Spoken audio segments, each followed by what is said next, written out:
Ahoy! Pirates! Oh man, I'm having all kinds of technical shit going on right now. What's up, bro? Let's see that. Let's see. Whoa. Hold on, let me fix this shit somehow. Yeah. What is up, Hexicans? I am back. Discourse Syndicate. I'm Captain RG3, and I'm all fucked up today, man. Damn, bro. You all right? So I'm fired up and excited again. It's getting closer and closer to big payday. But Yep. hey, welcome back to my main man, Buccaneer, Litecoin Moses. What's happening, bro? Nothing much, man. I'm glad to be back, man. Shit, I should leave more often, man. The price starts pumping when I leave. I know we had a pump today, huh? Hold on, let me Yeah. get this freaking Gary, man. I put him into Cutthroats so that he can get the goddamn link, and he always asks me, "Where's the goddamn link?" It's in the fucking Cutthroat room, buddy. I am now back here to conquer the world. I have come back with many treasure. I've come back with many treasure maps. Lazy ass goddamn fucking pirate, man. Oh, fine. I will. dude. I will reserve my Anyway, price. welcome back, bro. For a few more minutes. Let me fix this here. You know what I did? What? So 35 minutes ago, 40 minutes ago, I got this stupid update. Gary, I sent you the link. I sent you personally, and I sent it to you in the Cutthroats. Quit fucking texting me. So I get on my computer, and it's update, and I've been pushing the update off for like a couple of weeks now. So I said, you know what, fuck it, I got 49 minutes remaining. I'm like, oh fuck. So then 15, 20 minutes goes by, whole thing shuts down, comes back up, 49 minutes remaining. I got 15 minutes till the show. I'm like, stupid bastards. At least I got some decent sound. Can you see? Wow. Is Gary in the? Yeah, you want me to add him? Hold on a second. Gary, give me a thumbs up if you're ready. All right, I'm about to add Gary on the stream. Hey, okay. Go ahead and change our format too, so that it gives us a little bit less of a, so we can all get a little more screen space. There you go. What's Gary? Gary? Can you hear me? I'm doing new equipment. I don't know if you can hear me. Yeah, I can hear you. Oh, cool. Sounds good. So this is actually an old iPhone that's streaming through Wi-Fi. So I can't tell if the resolution is shit or if it's reasonable. Trust me, I did that for a long time. It looks good. Looks good, dude. Yeah. Yeah, I was experimenting earlier. My friend Steve is visiting from Chicago, and I put it on StreamYard and I put it out to 5 different places, and I looked at it on one like Twitch, and it was horrible. Anyways, all kinds of like problem solving, getting the kinks worked out on like a podcast kind of situation I'm gonna start doing. Nice. And then you said that I'm always asking for the link. Where am I looking inside of the group? I look up Cutthroats. I post it in the Cutthroats every single show. So how do I find that? I don't know if I'm in that room. It's there right now. Yeah, you're in that room. You're one of our Cutthroats. Do I look up Cutthroats? Yeah. Well, I like your shirt. I mean, it's. Oh, no wonder my mic's far away. That's what I made the room for, so you guys can always have the link and always crash the show if you'd like. Yeah. Okay. So you have to coach me because I don't know that I ever see that room. Maybe I've got it hidden in some place in the Hexicans rooms. Where's this at? I don't know. Telegram changed up to where they have all these different folders now, and I see shit like 6 months later. I'm like, fuck, I should answer that. It says it's called the Discourse Syndicate Cutthroats, and it's an invite only, and you are in there. Okay, I'll find it. Discourse Syndicate. I see a bunch of Arabic stuff. But anyways, I'll deal with this later. So well, that's us. That's us. Arabic. It's a different cutthroat. Maybe Anyway. maybe you're not in there. Did we kick you out? Let me see. I think that's what I was thinking. I think I got banned or something. I don't know if I'm actually in that room. I always ask, and it's funny because like I'll ask, and somebody Motley sometimes will say, "Well, don't tell anybody. I'll send you the link." And I'm like, "Don't do it. Just wait till RG answers." I don't know. Maybe he's got some hate agenda on me or something. And the same thing with Really? Fucking really? I don't know. I mean, some people are like sensitive. I was like, did I say something? This is the least sensitive group on the freaking planet right here, because I mean, you should see some of the talk that goes on in the Cutthroats room. I mean, it's like freaking throat slashing all day long. All they do is fuck with each, and then Unwrecked Pirate gets in there and he just starts freaking throwing shit in the middle of everything and pissing everybody off. And then he comes back and says, "Oh no, mate, I'm just joking with you, man." Pat him on the back and then fucking kick him in the balls again. Oh, fucking love him, man. It's funny because somebody was giving me shit maybe 2 weeks ago a little bit, and they were saying something about, I think I said something about being an admin. They said, "Oh, you're an admin." I says, "I've been an admin a couple of times in this room," and they're like, "What do you mean?" I was like, "Well, I get banned every so often, and then I come back." But it's back before it was Bitcoin HEX, and I'll say something that was a little bit too close to the bone or upsetting or whatever. And now that we all know each other, it's completely different. We know our attitudes and personalities, Yeah. Randy, what's happened to your Twitter, dude? What the fuck happened? Randy Koski. Oh, he got freaking put in Twitter jail, dude. Fuck, man. Well, got posted, man. What happened? Election or what? You say Hillary did it? No, he's been out there like fucking with every maxi that there is, and they've all been freaking shutting him down and blocking him. So I'm sure he pissed somebody off. Damn, that's crazy. Because I saw that. He's been walking up to him and sticking his thumb up their ass and see what they would do. Do you remember the internet of 15 years ago where people couldn't get canceled? I mean, it was like people were saying all kinds of things, sometimes great, sometimes terrible. You just didn't have that same cancel culture, get blocked out. You're no longer allowed in the public square. All these platforms, whether it's considered Twitter or Facebook or whatever, I understand to some degree of okay, don't like horrible, violent things or something like that, maybe. But just because you say some particular word, I don't know. I don't agree with all that stuff. There's no reason for it. Yeah, there's no reason for it. In a free market, your audience will grow if it's a popular idea or thought or whatever. But I don't know. Just it seems counter. Yeah. And if you say something that makes you look like a stupid doof, then then more power to you, and you can be judged on that.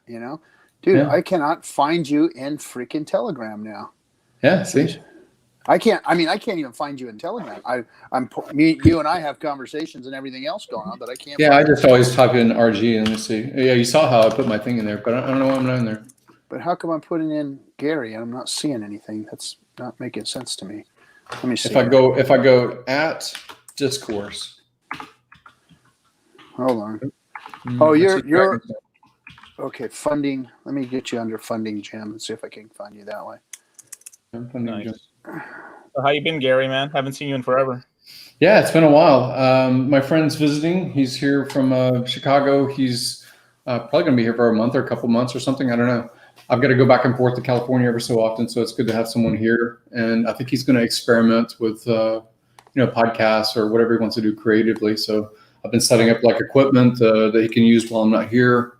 Different cameras. I'm experimenting with these IP kind of cameras, Internet Protocol, so they're not actually hardwired.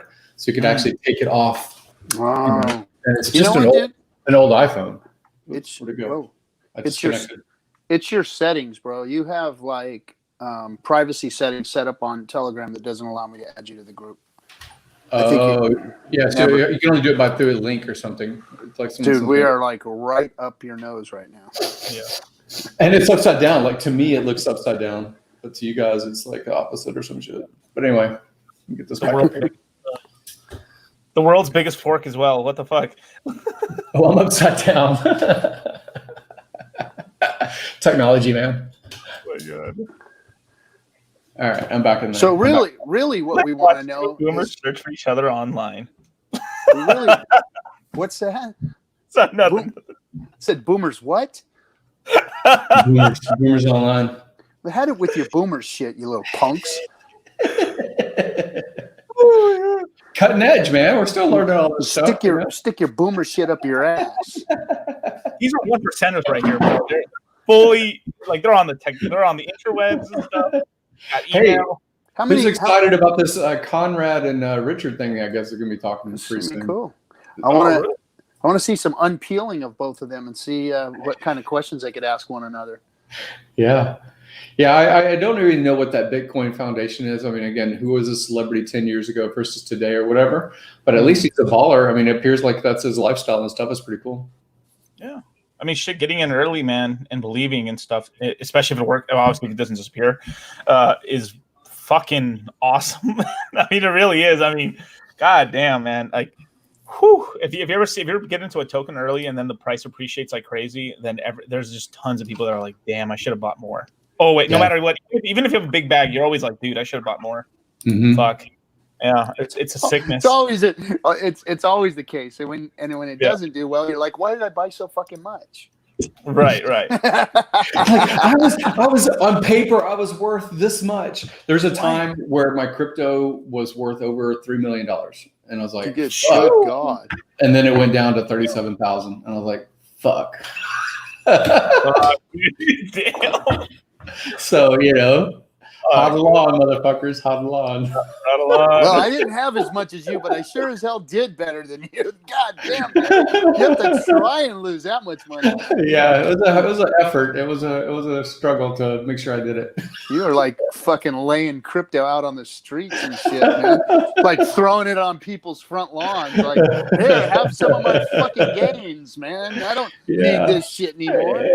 Yeah. Well, I mean, luckily, whenever I finally got out, I put it temporarily into Bitcoin, and it was at $3,300, I think. So 37,000 became like 15 or 14 Bitcoin or something like that, whatever the number was. And then that rose, and then once that rose, then I converted it into HEX at like, what was it at? Like 11.5, pretty much the same thing it's been. Like I put all that back into Bitcoin, converted back into HEX. So. I'm rolling the dice. I'm older, man. I got to have these gains come faster, just like RG. I don't have time to be fucking around. I'm gotta maximize my ROI. All on red, baby. All on red. Let's go. Let me read let me read the chat room because they're all talking shit right now. Let's see. Hi RG, and then. Look, a tornado hit. Don't let Moses talk price for another 30 minutes, please. Let's see. More purple abs, yellow gas station pills, whatever. Oh, yeah, the gas station pills. I popped another one just for you guys. So I had two more left. What was I missing while I was gone? Holy shit. Oh, I mean, he was all amped up. He was like talking super crazy fast, and I was like, "This must be meth. This is gonna be like the meth life or something." Hey, I think I found my new freaking trick, man, and that's these.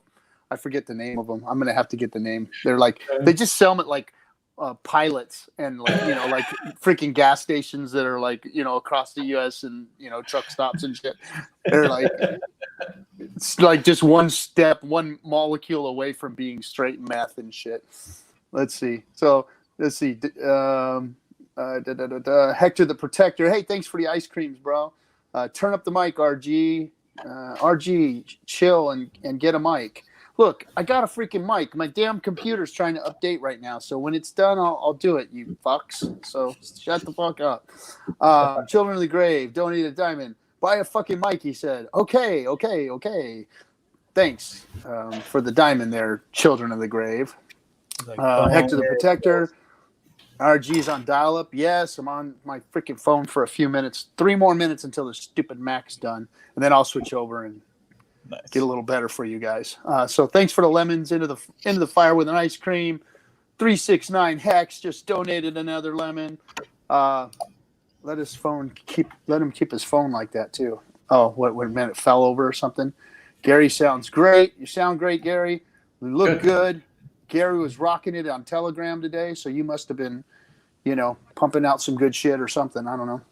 Yeah, I think it's this guy Kareem. He's always laying down some audio that's explaining things very well. I would love to see him ever get a video channel. And he kind of puts that stuff out there because he's a Tesla guy. You've seen him every so often put a clip, but he was putting about the, a lot of people like to think about, and we hear about the big payday. I think even the stream last night, like 2 a.m, Nerd Girl was talking with Wrecked Pirate, in the Australian stream.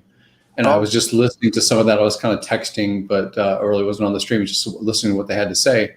And of course, she's inside of crypto. She hears crypto. She's done interviews with Richard. She's done, a lot of the stuff that we've with you guys, with crypto, with coffee, and with RG3 early on, and a lot of stuff, right? And still, she said something like, "But can you guys just kind of get that big payday over with?" And because everybody's like talking about that big payday, like they're talking about the big payday, and I'm just kind of tired of hearing about the big payday. And then like they did push back a little bit, like Rec did, and OG Day 43 or whatever his thing is. And he was saying, he says, "Well, do you know what it is?" And then she explained something that really had nothing to do with what it was, right? Wow. And so it was interesting, not to knock on her, but it was interesting. Kareem explained again pretty well in an audio clip inside the Telegram group, Hex Crypto. So if you go to t.me/Hex Crypto, if you're not already in that group, you should listen to some of these recent audio clips. And Kareem was explaining that it's not simply the 2x or 3x of your existing staked bag, before big payday, that a lot of people are looking at. They're looking at, you can double or triple your coins if you're staked at that date. But so many people, even people that have been around for a while, aren't seeing the share rate exponential pretty much really within days or weeks after big payday. Your 4 or 5 per trillion will become 10 or 20 or 30 or 40 per trillion. That the numbers will basically go up quicker on your dividends or your ROI. And so he was commenting really well. Hey, Randy, he was commenting really well about Warren Buffett owning Geico. Geico is one of the companies that's a big insurance company, and it used to be a government employee only kind of insurance. But he owns almost all of Geico, but he never sells or really considers the market cap. He considers the dividend, the payout. So you guys should really look at what the share rate is and what that really means. And like I said, inside the Telegram group, there's a lot that Kareem has put out there. It's really useful. Yeah. Who's the Mexican-looking priest? Mexican priest? They're talking about. They're talking about Litecoin right there.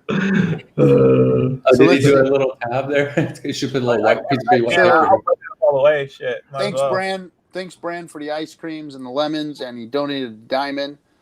Just need a piece of paper here, man. That'd be great.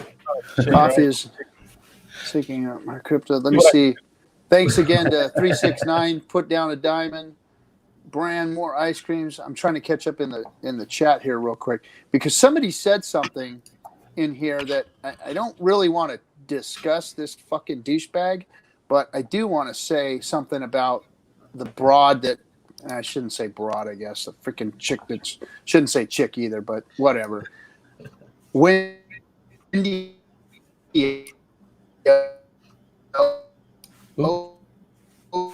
Froze up. RG3 is freezing up.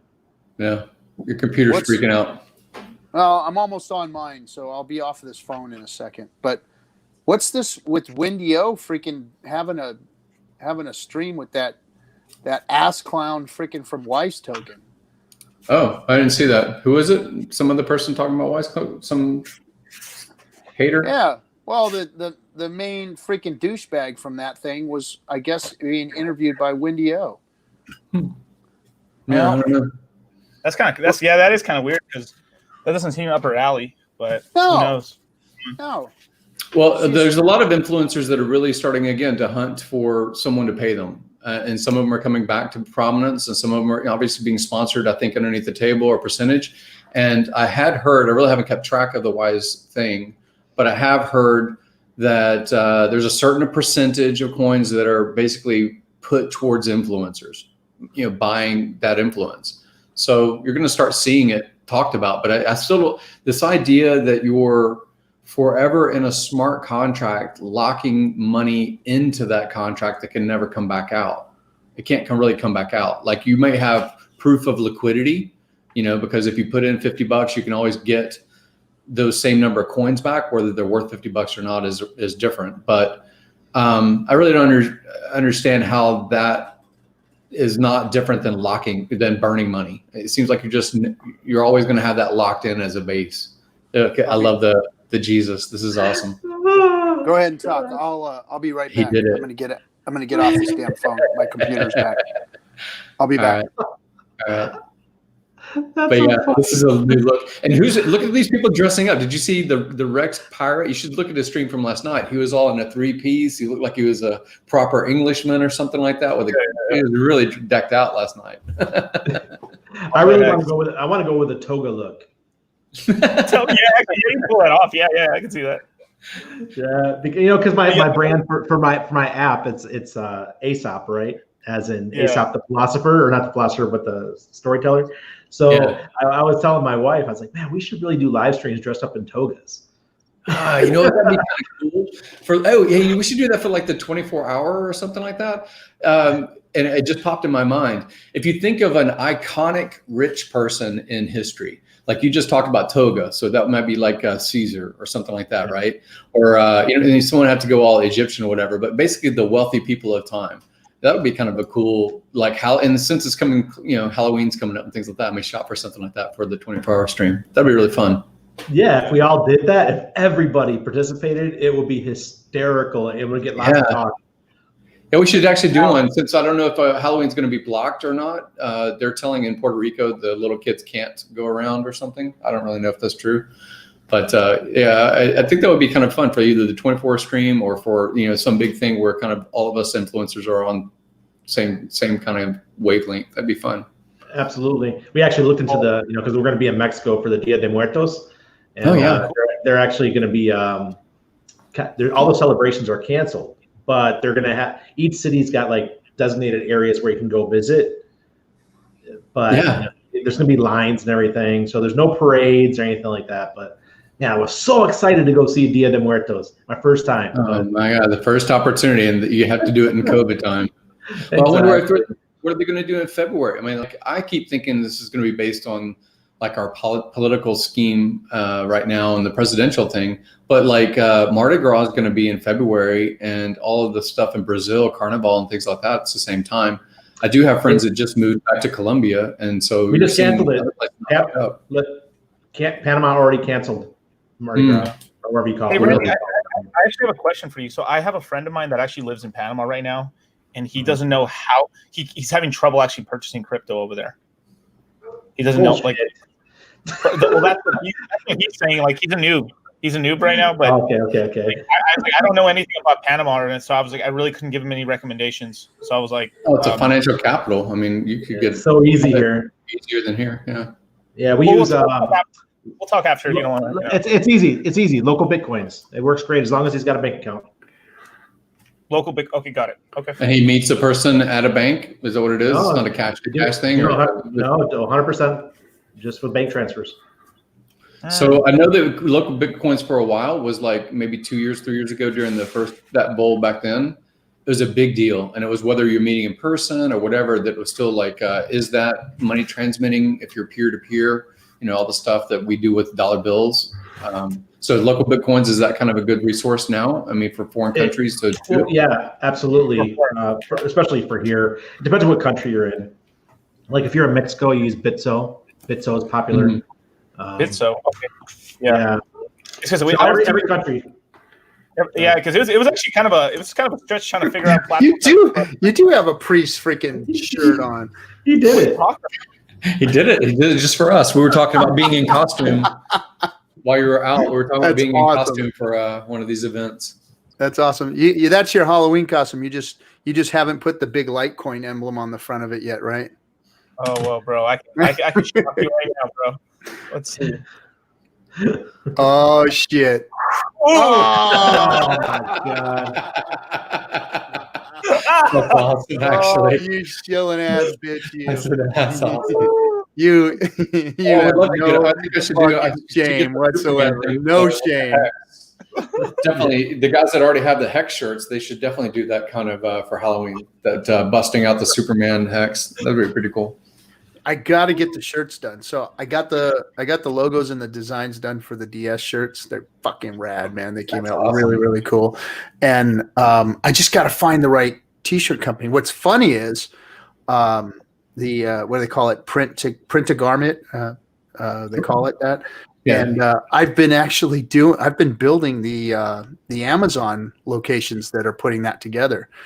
And I mean, they're putting in huge facilities of these printers that do like 140 shirts a fucking hour. You know, they're like boom, boom, boom. Yeah.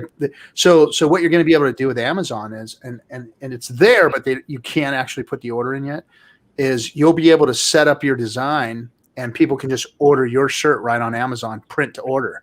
So like they want 2 or 3 shirts, boom. And then Amazon's going to ship it to them, print it, ship it, boom, the whole thing, you know?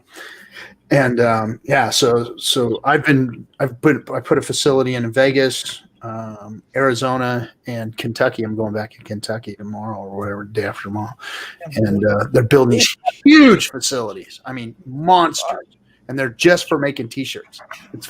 I thought they were like warehouse. I'm like, oh, okay, they don't have warehouse. No. Putting sweatshops out of business, man, since 2020. This Amazon thing is freaking crazy, man. I mean, the growth that they're having right now, the building that they're doing, it's sick.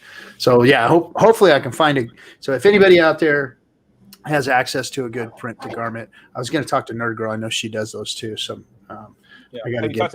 I don't know. My friend Kenman makes. He has a bunch of distributors and he sells about $1 million worth of T-shirts a year. Yeah, but he probably prints orders of them and then on demand. You know, you got to. Oh, he does the on demand stuff. Yeah, everything's on demand. He doesn't handle any inventory, but I think he goes through like Teespring, like their big ones like Teespring and Printfully and these kinds of companies. I don't know about the Amazon version. I don't think it's live quite yet, but I heard it was. But I don't think it spooks me a little bit about the Amazon thing, and the reason why. Let me go a little bit backward. Is about a year ago, I have a friend that's he's Crypto Lifestyle on YouTube. His name's Francis. He's up in Canada, and he was talking about Paxful. And so on Paxful, you can basically, if you buy Bitcoin, whether it's through Coinbase or conventional outlets or whatever, you can basically put it on Paxful, and then you make on average 25 to 30% above what your price is. Because people that don't have KYC, they basically are paying for having Bitcoin.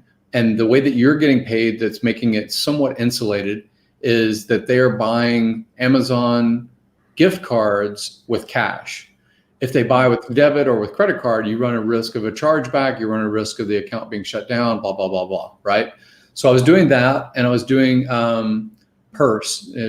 Purse is another place where you can basically, if you cared about getting 15% off of your Amazon purchases and you were willing to pay with Bitcoin, then you get those purchases for 15% less, right? So a lot of people, they think Bitcoin's going to go up, so they don't really use it. And it's been about 6 years of a company, but people that are doing volume, like my friend Reezy that sells a lot of stuff on Amazon FBA, he spends like 40 or 50 grand a month in buying things at retail, and then he puts it into the Amazon warehouses. So he'll buy, $10,000 worth of tennis shoes, one day, and then he'll basically send it all into the warehouse. And then when people are looking for those tennis shoes, they are getting the ones that would have been on the shelf at their local store because he bought them out, right? So they have no local inventory, something hot drops like a Christmas toy or whatever. So basically it's just arbitrage. But I got pissed off at Amazon because I was doing that too. I wasn't doing it in high volume. I was just trying to learn it and trying to make some YouTube videos about how to make money that way. And so what I would do was I would take Bitcoin, I would sell it for Amazon gift cards, 30% above what the market rate was for Bitcoin. Then with the Amazon gift cards, I would go to Purse and I would buy things that there's like a roster of things that people want you to buy. Like you basically say, hey, I'm looking for Lego sets and I need to buy this particular kind of Lego set. I need 50 of them, right? So you can buy large volume. You can buy thousands of dollars worth of something for someone else. and then they are paying in Bitcoin, and they're getting basically your gift card credit to buy that product, and it ships to them instead of to you. So anyways, this scheme works out really well. I made like maybe like $4,000 or $5,000 as far as profit or whatever, and just to see if it was proof of concept. And then I got stupid and a little bit too greedy because I had an Amazon affiliate link, and I was like, oh, whenever I do the purchase for these guys, I need to make sure that I click my own referral link first so that I get credit for it. And then when I buy it, it ships to them. So I did that. And then, of course, Amazon sees all, knows all, and says, hey, you're getting a referral link that happens to be you. And what's up with buying $5,000 worth of Lego and sending it to some other person? What's up with that? So they froze my account, right? And when they froze my account, all the gift card money I thought was gone because it was like $3,000 or $4,000 or something like that worth of credit that I had in gift card credit. And then, I mean, I was on the phone, and again, Amazon is a multi-billion-dollar company, but you can't call them on the phone. Like if they want to lock you out of their website, you're just shit out of luck, right? It's like YouTube, yep.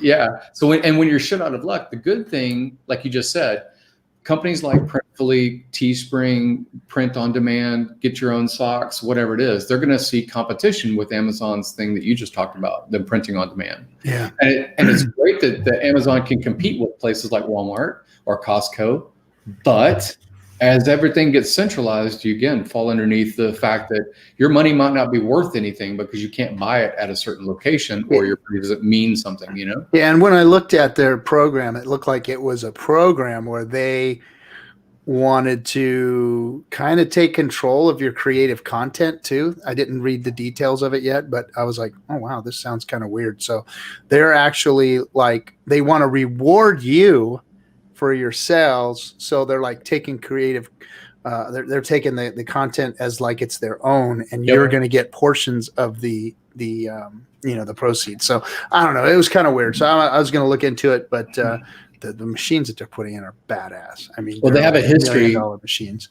They have a history of, if you create a product, you can become wealthy you can become well off. Let's just say that, from basically them handling all the shipping, them handling all the distribution, because they have a great distribution network and, very fast to deliver to the doorstep and things like that.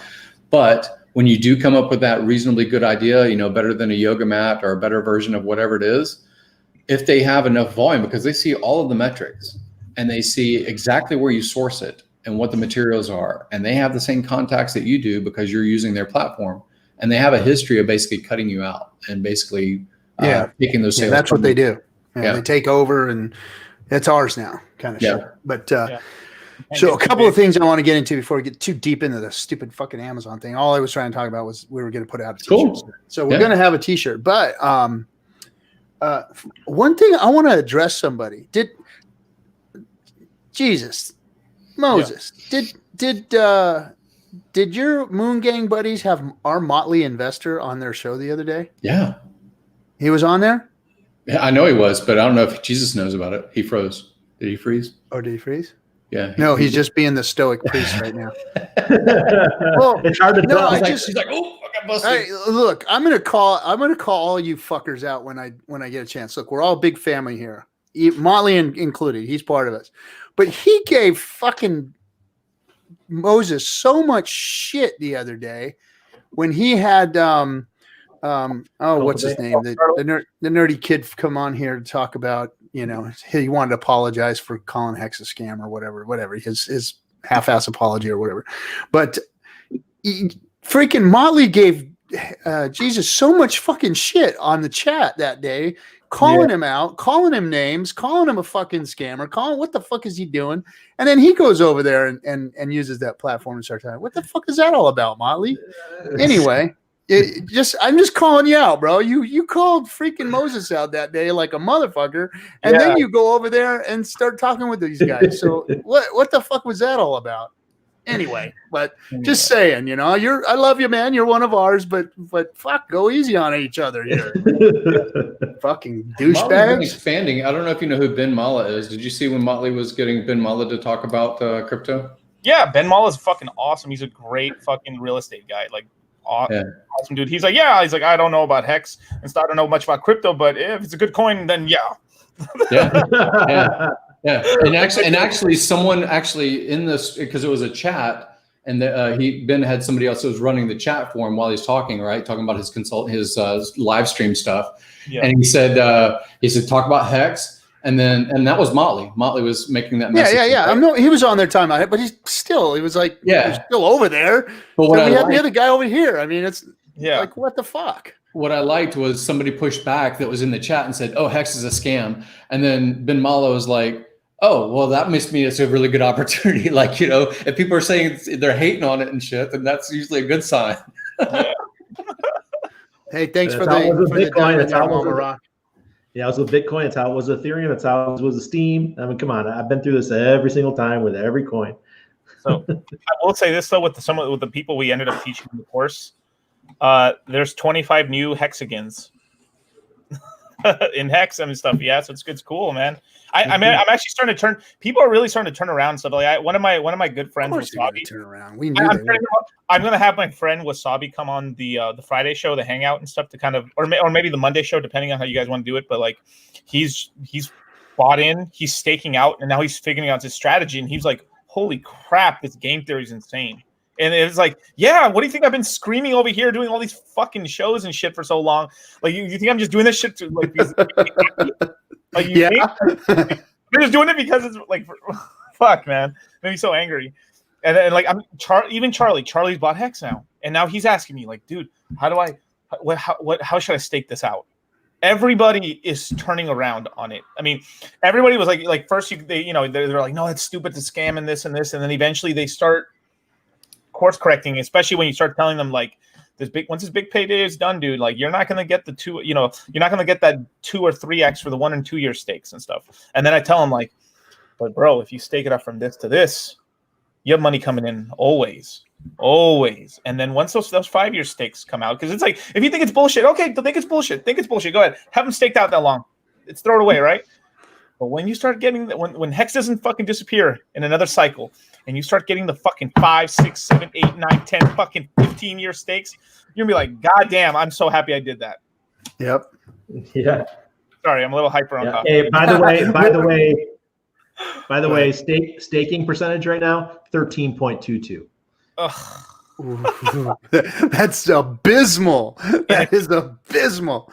Now, we're going to talk about some little conspiracy theories that we've been looking at in Hex here, and a little something I heard the other day. And I haven't really done the research, which I should do a little bit of research, but I don't like looking at numbers. I don't like looking at charts. I don't like reading. I listen to Hexo. Hexo throws it out there. He does it all for me. And I just kind of like, okay, listen to it there. And then Gary freaking dissects it up, and I can hear it from him.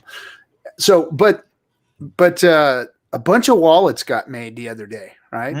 I mean, like a shit ton of wallets were entered, and that was not even close to what we've seen average, like not even an average jump. It was like an exponential amount of wallets. So what did that mean? What happened there? That wasn't just like, okay, all of a sudden people are making wallets, what happened? So I don't know, just a little something I think we should talk about. But before we get into that, I've been having, thanks to all, I'm going to tell you something. We got, so not only do we have a lot of military and a lot of military minded hexagons, in the group, especially here in the Cutthroats. It's like everybody's like Marines and freaking, if not, they're corpsmen. And let me say something about that real quick too, personally. And I think I've mentioned it before, but corpsmen are fucking Marines. That, I mean, they are Marines. They're with us. Yeah, they're in the Navy, but those guys live with us, shit with us, shower with us, go up in the mountains with us, sit out in the desert with us, eat the crap that we eat. They go up the same mountains. They hang out at the same ranges. They're there with us. And nobody fucks with Doc, because if you fuck with Doc, you're a dead man. I'm just telling you, the Navy corpsmen they're our guy. I mean, that is like the most protected guy in the squad. So those guys are like beloved to the core. And I'm getting all, so I posted on Twitter on somebody was like, hey, where's all my Second Amendment hexagons at or whatever. And we were posting, and I put like I have like a lot of old revolvers and stuff. And I put this old gunslinger gun up there and just kind of showing it off. And all of a sudden, he started getting a flood of DMs of some of the fucking hardware that the Hexicans have. Guys, don't fuck with no Hexicans. I'm gonna tell you that right now, because these boys are armed to the fucking teeth, man. I mean, they got some fucking hardware out there like you wouldn't believe. I'm seeing some pretty cool shit. So thanks for all the DMs, guys, showing me your guys' stuff, because I didn't want to post it all on Twitter, I guess. Yeah. But man, the Hexicans got some badass hardware. I'm telling you right now. So I've been having fun with that. And the other thing is, so we got a bunch of jacked Hexicans.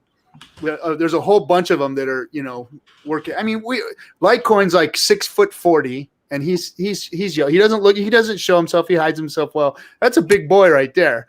And then we got all these other guys. I know the one guy, he kind of photoshopped his abs, but he was still in shape too. You couldn't Photoshop the whole thing. And Franklin, and I mean, fucking, he's jacked, dude. Franklin's diesel. Holy shit! And Richie Rich, he's not a fucking little. I mean, all these guys are. We got a freaking bunch of jacked, military, well-armed fucking guys in the freaking Hexican squad, man. I'm telling you, it's cool. I've been talking to all these people, and we've been talking. Some of them have been talking workouts and stuff, and finally getting back into shape and losing a little bit of the COVID belly, Good God, it's been awesome. I got something to say. I actually lost all my COVID weight already because I've been doing intermittent fasting now. I've been doing intermittent fasting for 4 months. I gained a ton of weight those first 2 months of COVID, or actually the first 3 months. Stress eating, that kind of stuff. But when intermittent fasting, it's all gone already. Now I'm going to go past where I was. So I love the intermittent fasting, guys. It really works well. You don't have to overdo it. 2 meals a day. Skip breakfast. Well, when everybody was raiding the grocery stores and things like that in like February or something, I remember thinking, well, this is my last chance to get Twinkies and ding dongs and like all the Hostess products, because that's all going to be gone as we go into the zombie apocalypse. Let's just make sure that we get all those calories right now before I have to be on survival. What's in a food bucket.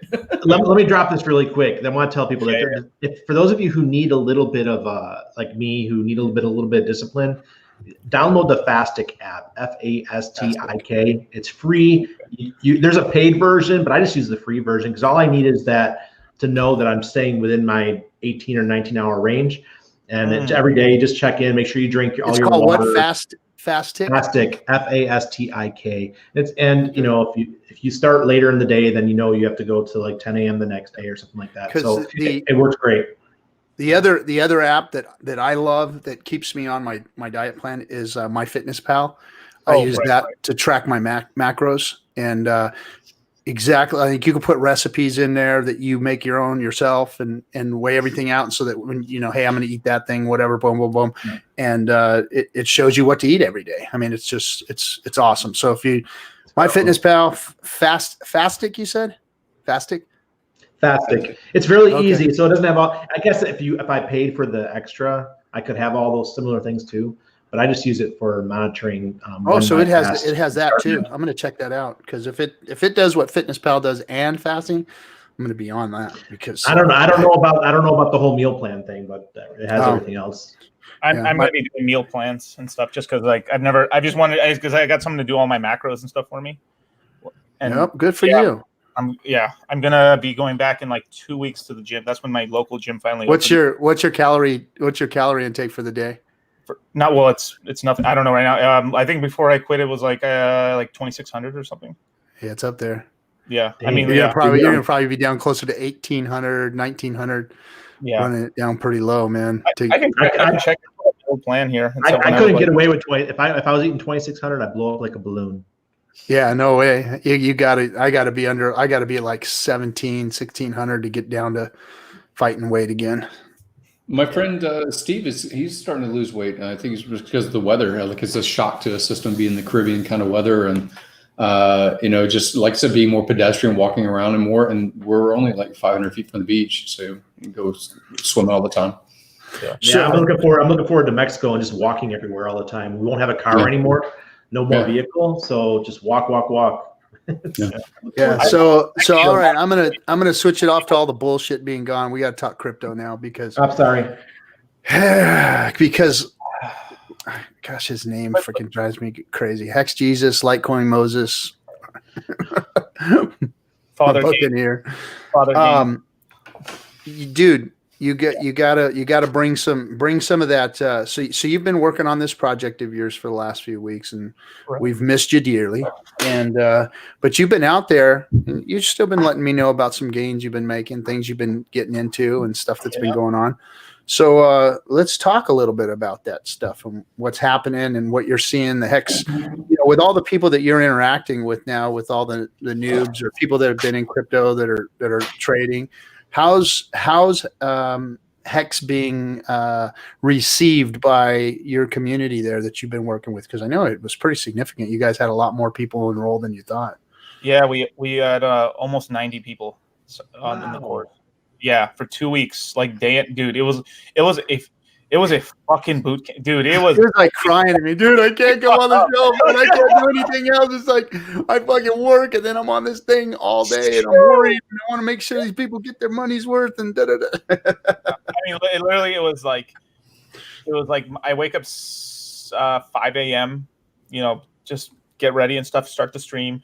And we teach classes up until for like 3-4 hours in the morning. Then I'd go to work, get out of work, do the stream until about maybe 6 p.m., 7 p.m. my time until like midnight, and go back to sleep, do it all over again. I did that for like 2 weeks straight, and it was like fucking awesome.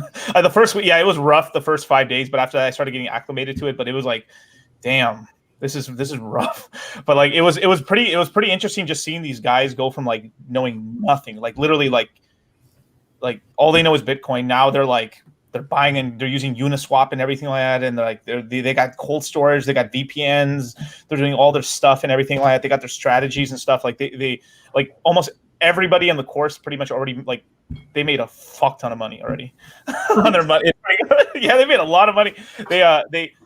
We got them into like some of them made a little money on their Hex and stuff.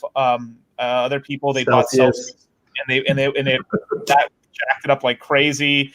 Some of them were playing around with Aave during the beginning of the course. It went up a little bit, and then they one of the big things that I found out was like I was like, fuck, Aave is doing a weird thing where like it's a reverse stock split where for every 100 tokens you have, you get 1 token in your wallet. Oh, really? So I was like, oh, okay. So that's a really very bad sort of thing, short term for the thing. Long term, it's good for it because they're essentially taking some medicine right now. But what they're doing is they're reducing the total amount of coins circulating to basically 16 million, and there's only like 3 or 4 million going to be circulating. So slowly they're going to be like, if you stake your tokens, you're going to be getting more tokens. That's basically what they're doing, right? But the problem with that is that people were used to paying 55 cents for a token, and basically 16 million, and there's only they're used to paying like 55 cents for a token, and now they're going to pay, and the token went up to $55 because it got divided by 100, right? But I mean, or multiplied by 100. But the problem is that $55, that's a significantly larger investment for the average person, right? So what ended up happening is that the token started going down. Like I think right now it's like at let me see where it's at. It is. So you can't get a percentage of a token? No. Yeah. No. Well, you can, but it's it's divisible and stuff, obviously, right? But it's still, people like holding 1 tokens and stuff. So what ends up happening is that when you do when you do a stock split, it makes the unit price per the token cheaper. So everyone's like, cool, I can buy more of it. You're still buying the same amount, but it's like everyone can buy more of it. So they're more likely. That's why tokens with lower prices. This is like something like with RG and like Richard Hart always says is like, because people like owning hold coins, right? When you have a token that's $25,000 like Wi-Fi or some shit, fuck no. Like I don't want to own like 10% of that thing and stuff. Like $2,500 buys me 10%. Oh wow, I feel real macho and cool. You know what I mean?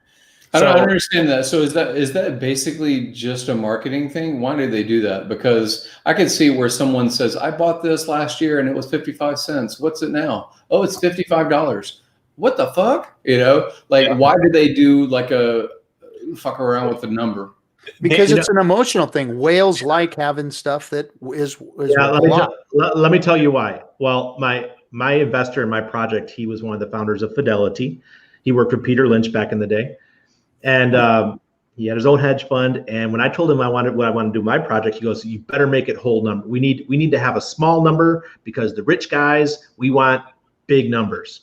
And I said to him, I said, "Look, but that's anti-crypto. I mean, crypto likes small number, like everyone likes to have a whole number." He's like, "No, Rich guys don't." He goes, "Listen to me." He goes, "If you want the people coming in, you want the big time investors I'm going to introduce you to, they want to see the big numbers." So I'm like, we're conflicted. We don't know what to do. Yeah. And I want to make Hex Jesus cry a little bit. I did the Lend ICO. Oh, whoa! I bought that one. I met him in Lisbon they were at the Steam conference, and shook hands with him. I went home that night to my hotel room, whatever, and I bought a bunch of Lend. So now I actually sold it at 11 cents, but still, it was at 1 cent to 11 cents. That was one of my best hits in my early days. So that's not too shabby, yeah. Especially like that token really was like I always thought that the whole loan part of the market was really cool. Like in 2017, like Salt lending and ETH lend, I was like, yeah, this is amazing, right? And of course, Salt died. And I thought ETHLend died too, because like I had a little bit left in some old Binance account. When I logged back in, it was worth $500. Yeah, like it was like it was worth so little during the bear market that I couldn't take it off of Binance. And Bittrex stole all my salt. Oh shit! Stole all my salt. Yep. I converted salt There's to a few $1,000 HEX. worth of salt too. I converted salt to HEX on Uniswap pretty much right after RG was talking about losing all his salt. I was like, oh yeah, I think I have some salt. Wow. When I did the salt thing, I was friends with the founder back in the day. I can't remember his name. Sean Owen, was that his name? Sean Owen. He has asked me to write a quick article about it, and like 3 months later, he's like, "Hey Randy, give me your Ethereum address." He sent me $5,000 worth of Lend, or not Lend, but salt. He just sent it to me. I was like, "Wow, cool." I hope you dumped it right away. I did. Because anytime I get anything for free anymore, you take the price. I'm dumping it, everything I get. Just like that uni. Fucking got rid of that shit ASAP.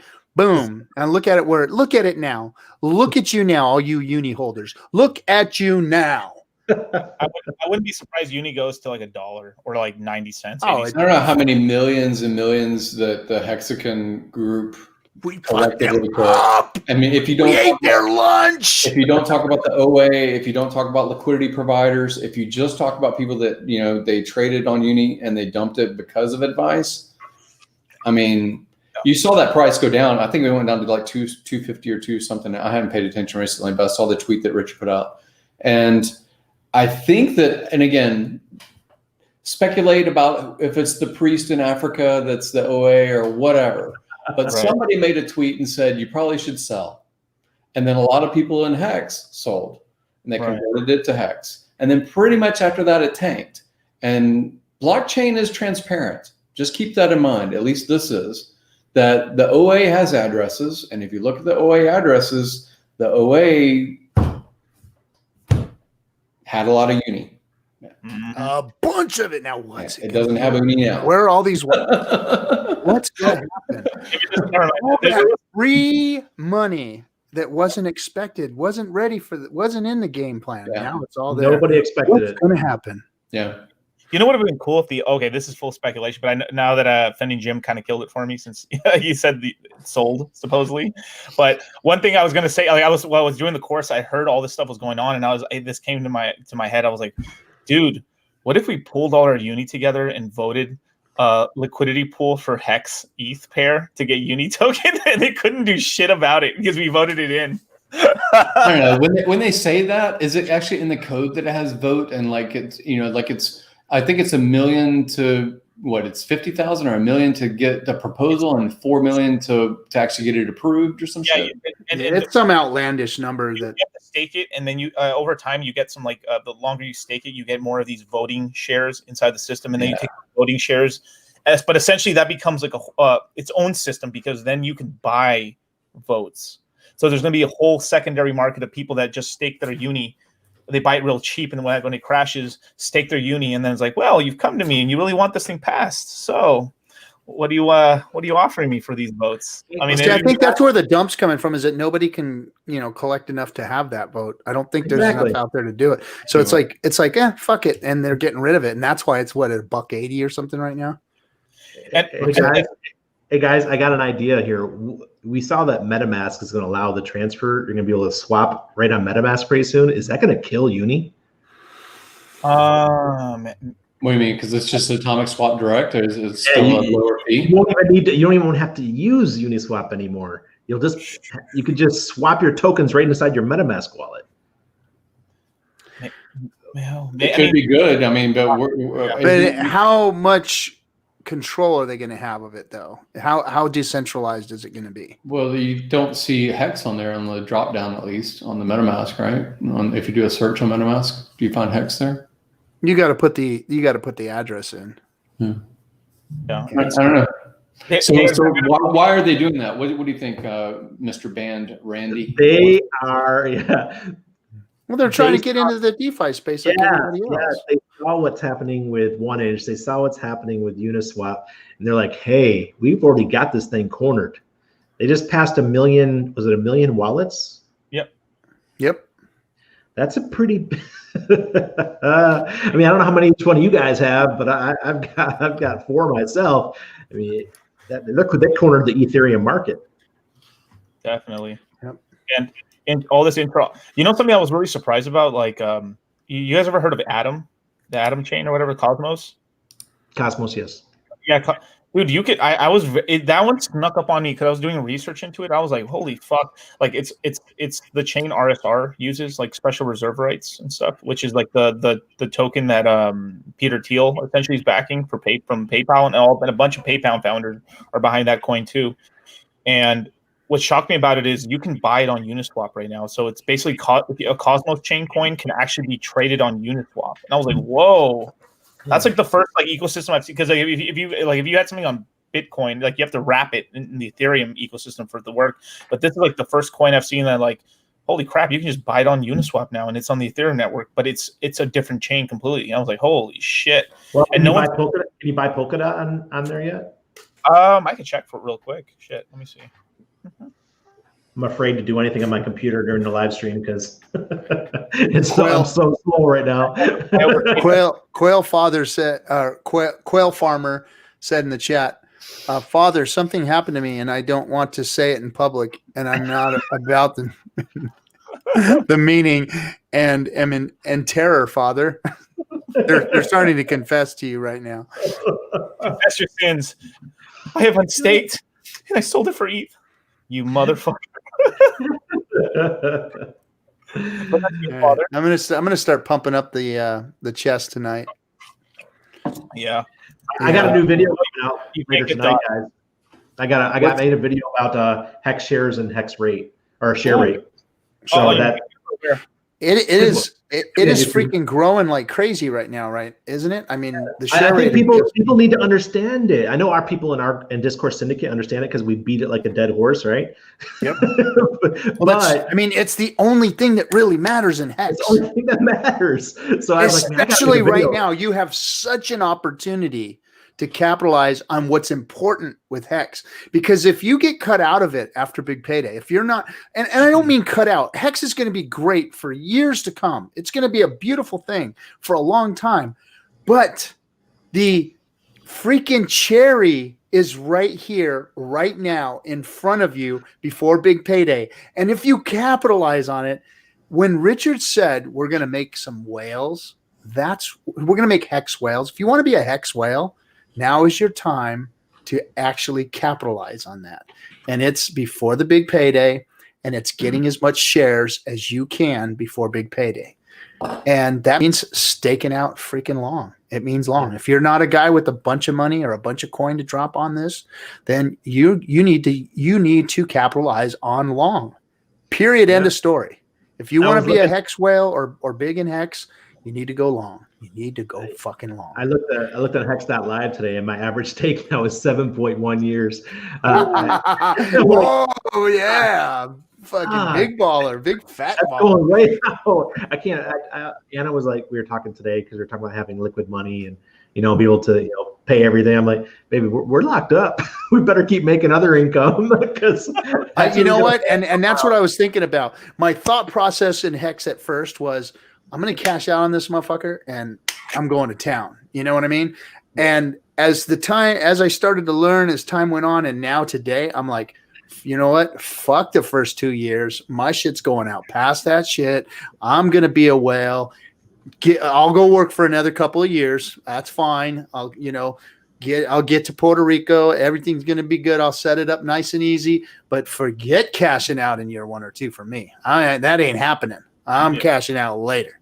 That's where the whales are going to be made right there. That's the difference. My dad always said it. He said, that's the difference between linoleum and marble, motherfucker. Time. And honestly, even on these ladders that are coming up, it's like I reset my ladders. Like I've done the EES thing a couple of times. I'm like, fuck, I need to go longer. And then I'll be like, I should do a ladder instead of just like sticking it so far out there. And then as that ladder hits that closer to 50% mark, you're like, fuck, I need to reset that one too. So you're talking about I've got one more that's like day 650 it comes out or something like that, right around there. And I just cannot get myself to do it. I want that one. I want one that I can enjoy over the next 7 years. Yeah. Well, you're like eight years or something. That's a pretty good one. I think that Kareem had put out, and again, you don't know if it's real or not, but he put out a clip and it was like 12.8 years. I was like, that's some commitment. How old is he? I don't know. He's younger than me. That's all that matters. It's probably like 30. I would guess he's like 30, 32, 33, something like that. I don't know. With the young guys, it doesn't matter. Go long. Depending where Bitcoin gets, man, fuck, Hex could run, bro. Fuck, dude, the amount of money that's going to be in the system. If let's just say we hit like is like the easiest fucking like the easiest fucking like all time high you could see for like Bitcoin, which is like not like out of the realm of possibility, is like 50, which is $1 trillion market cap for BTC, which is like 56K. That's only like a 2.5x from the all time high, and that's a lot of money in the system at that point. Well, you got to look at Bitcoin. Even in 2017, it was 1,000 at the beginning of the year, and at the end of the year, it was 20,000. So, and you saw that it collapsed, but it collapsed partly because people are taking that profit. Now, inside of Hex, like Litecoin's pointed out a few times, and everybody points at, if it really goes high or in a moon, in some ways, I'm like, I'll be relieved because I'm in a ladder, and thank God some of that ladder is going to come out. But if you do stake out very long, I mean, the anxiety inside your brain is going to be like, fuck, I got to wait 6 more years. Yeah, I mean, that's longer than most people have been in crypto. Most of the people that are staking Hex, that's way longer than they've even understood crypto or been in it. So that's a long fucking time in crypto. There's a lot of regulatory shit that can go down and scare the fuck out of you while you're waiting for your stakes. And then, me and Litecoin were talking about this earlier. Those 15-year stakes that everybody's putting out there and having fun with and shit. Do you know what those things are going to look like in 7 to 10 years from now? Do you know the temptation of what a 15-year stake is going to look like after 7 years? It's like, you know what? Fuck it. I'm out of here. I'm good. I am good. I'm taking that right there, and I'm good. So there's going to be some percentage that say, yes, I can do it. And then it's going to hit that 7.5 year mark. Yeah, when that shit's looking like it's going to be looking, you're going to be like, you know what? I really had some willpower there, but you know what? That fucking cake looks good right now. I mean, even these young motherfuckers are like, hey, I'm getting a little bit gray. My dick's not working every time. I think I should Artie's got a pill for you. Cashing out. Yeah, now when you guys start looking like RG 7 years from now, 15 years from now, shit. Well, that's again what makes these super crazy whales. What Litecoin has pointed out, how many people really is going to make it to 15 years? How many people are really going to do it? I gotta say something here. So 80% of the 15-year stakes. Fuck it. 95% of the 15-year stakes. They're not going to make it. They're going to want to. They're gonna be like, hey, it's exciting, and then they're gonna be like, hey, it's kind of quiet. Nobody's talking about it right now. I think I can kind of bow out, for a little while, and they'll never get back in at the same, I'll be able to really, like, if I'm still alive, I'll be You'll be alive. By Judith, right? You have a resurrection. You'll have a resurrection. Don't worry about it. I'll be asleep for 3 minutes, and then I'll wake up. So, what was I going to say? So around like year 11, I think we'll roughly know who's actually going to get those 15 years. But it's like from 9 to now, right? It's I don't know. Who knows? But by the time someone gets to actually 9 or 10 or 11 years, like I would say 11 years, because at 11 years, it's like you can justify it in your brain. It's like, yeah, fuck, man, who cares, man? I got like 4 and some change years. I can make it to 15. So by those 11-year stakes, who's the players by then. But before that, I mean, like, can you imagine, like at 7.5 years, right? That's the first time you can emergency end stake a 15-year stake, and then you hit to the 8-year. Then holy fuck, it's pumping at year 9. Well, man, if I unstake it right now, I'm gonna get a little bit of interest. I mean, a little bit. I mean, shit, dude, that's a lot of fucking money. And your BPD money, and all your BPD money.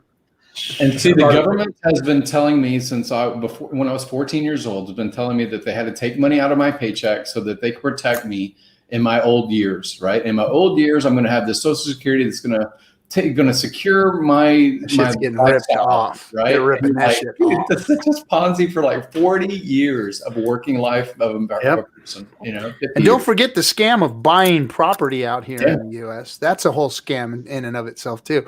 30 years of freaking paying for something that you never really end up owning. I just realized, hey, that the income tax is going up in California. You see that promotion? Oh fuck! Please don't even. Not income tax. I'm sorry, sales tax. Sales tax. 16%. 16%. 16%. I don't think it's 16, bro. It's going up. They're talking about it now. They're trying to pass it to make up for the loss of, to help the economy of California because it's going bankrupt. My poor state. Hey, you know what David Morales says? I'm going to cut my hands off so I for sure won't emergency end stake. You can still push that button with your nubs, bro. I was about to say he's going to be like that. Who's the super smart guy in the chair, and he just uses his eyes to basically navigate. Oh yeah, he died. Yeah, but yeah. I think my biggest. I think I did like a 30,000 at 15 years. I didn't do anything too crazy, just because I let Steph do the crazy shit. I think what did he do? $1 million for 15. Oh, well, yeah, Steph did 10 million. I think it was 10 million. 10 million for 15. Yeah, 10 million HEX. God damn. But it was free money. It was free money that basically he was partly a provider, a liquidity provider. He had multiple wallets because he's doing these experiments, again, to learn how to do Staker app. And so he had lots and lots of ETH wallets that qualified, and it was all uni economic mass multiplied through the HEX contract for 15 years. Oh shit! I just remembered something. All right, so this is something I said in the course, but I think it's really valuable, right? Obviously, do this if you want. If you don't want to do it, don't do it. I don't give a fuck, right? But if there's going to be more airdrops in the future, right? I'm speculating on OpenSea doing a coin drop and MetaMask doing a coin, right? So maybe it would not be a terrible idea to have, like 4, 5, 10 wallets, just in case, I did it on Mooney, but what are you talking about on OpenSea? And because all right, OpenSea is a wearables. It's a wearable. Where you buy wearables. Rarible basically was like the proof of concept because they dropped their coin even before Uniswap did. Oh, so that's where all the NFTs generate from? Is it an NFT generator? It's an art. You can buy art pieces or NFT arts and stuff, but you can't really buy or girls' tits. Crypto. Let me talk about this. Crypto for sale. Finally, she pioneered crypto simping NFTs. She pioneered this shit. I cannot believe these fucking dumbasses. Like, bro, it was just like a picture, like, and like 7 Ethereum. This is Heidi, the crypto tits girl. Who are you talking about? No, not Heidi. No, not Heidi. Okay. No, it's Crypto Finally. Crypto Finally. Okay. It's your girl. That chick. It's your girl. I'm sorry, she bugs me. But then from there, it's been the whole space is being pretty popularized and stuff, just because people are like, oh, cool. Well, anyway, if you've ever if you ever bought anything on OpenSea and accidentally bought like an art piece or just bought an art piece off a Rarible, you ended up getting an airdrop. So because I'm in NFTs, I ended up getting quite a lot of like tokens that are still even worth right now like $7. So you got anywhere from like 10 to like 10,000 tokens. Like I have buddies of mine, because they're so deep into the NFT game, they got paid hundreds of thousands off this airdrop. Like, wow. Well, I know that Uni did those socks things, and I know people that are inside the Hex community that got 1,000 Uni, and they sold it like $7. So they got like $7,000 for socks. Yeah. I mean, yeah. There's people. Yeah, I got people in the group and stuff now too. Yeah. Well, not as at that time the socks were expensive, but he bought them at $50. Yeah. Oh yeah. You talked to him, yeah. Yeah. Voice my ambition. Yeah. He's like, I should have listened. Like I should have known that. Like, of course it's gonna fucking do well. And that's what I'm saying. MetaMask could do the same thing. MetaMask sells a mask NFT that you can just take it into the website, burn it, and they send you a real one. That mask will be worth like $20,000 one day or more. The real one or the fake one? The real one. So like, what's gonna happen eventually is like everyone just saw the cash grab. Essentially, we're like because like you have to look at like you have to look at the crypto ecosystem. What platforms is everyone using that's giving value and isn't taking any value? MetaMask. So OpenSea, MetaMask, like Rarible, right? Let's think of another one that people are using like crazy, like Uniswap, right? They just like they're just trying to figure out like, holy crap, we've been providing these decentralized services and we can now duct tape a token to it. And we have value, right? And then people say, "Yeah, I'll use that token because I've been using your service for years," because they have trust now, you know. And so I really think that OpenSea, I don't know when. Obviously, this is speculation, but OpenSea and MetaMask will probably eventually do their own token, and probably OpenSea is probably going to do it first before MetaMask, I think, because Rarible is now cutting into their fucking business. More people are trying to log into Rarible now, so they're like, oh fuck no, we're gonna bring the people back over here. And if you think about it, why the fuck did why do you think Uniswap brought out the Uni token? Because SushiSwap and all these fucking bullshit fucking they're losing their liquidity, their fucking shit. They're like, oh no, hell no, you're gonna bring all that fucking money back over here. And what happened now? SushiSwap used to be $800 million. Now it's $250 million now. And if you look at the pools right now for Uni, they're well over $1 billion now. So they won the pool wars essentially for now, right? And then now you've opened this whole other can of worms now with like MetaMask trying to like basically steal the whole market share. You're just getting these platform plays where they're like stealing stuff from you. And then there's like another player now too called Loopring. Loopring essentially is doing what like StakeWrap is doing with ZK rollups, but it's a Uniswap with the rollups already into it. Already, so the fees are going to be lower and stuff, and that's coming out and stuff. And then Balancer is doing like almost like a better version of the pools of Uniswap too. It's fucking crazy. Like I'll post a picture later on my Twitter and stuff about what's going on with Balancer. But Balancer is doing like this. So you know how you can get impermanent loss. So when you take in your token, you actually sometimes get less tokens out because you get both sides of the token. The way Balancer works is, when you take that liquidity token, put it in, and then later on you take your coins out, they'll weight balance you back, so you end up getting the same amount of tokens out on both sides. Wow. So they're trying to protect you from impermanent loss, and I was like, wow, that's really big. So I'm like, holy crap! But it's of course if everyone's pulling their money out, obviously they'll run out of cash at some point, right? But it is kind of cool. So because depending on how if it's shared pools or multiple pools, it might be different. But if it's a shared pool and Balancer, it might be kind of beneficial to do that. Hey, I got a question for you. Sure. When we do when you're saying have a different wallet, are you talking about a wallet with different seeds? No.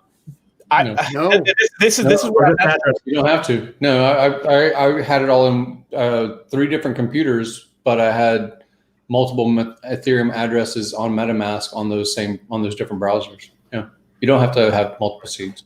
Yeah, you just have you can just have the one wallet and have multiple wallets in the one one wallet with multiple accounts or whatever, and they gave Uni for all of those.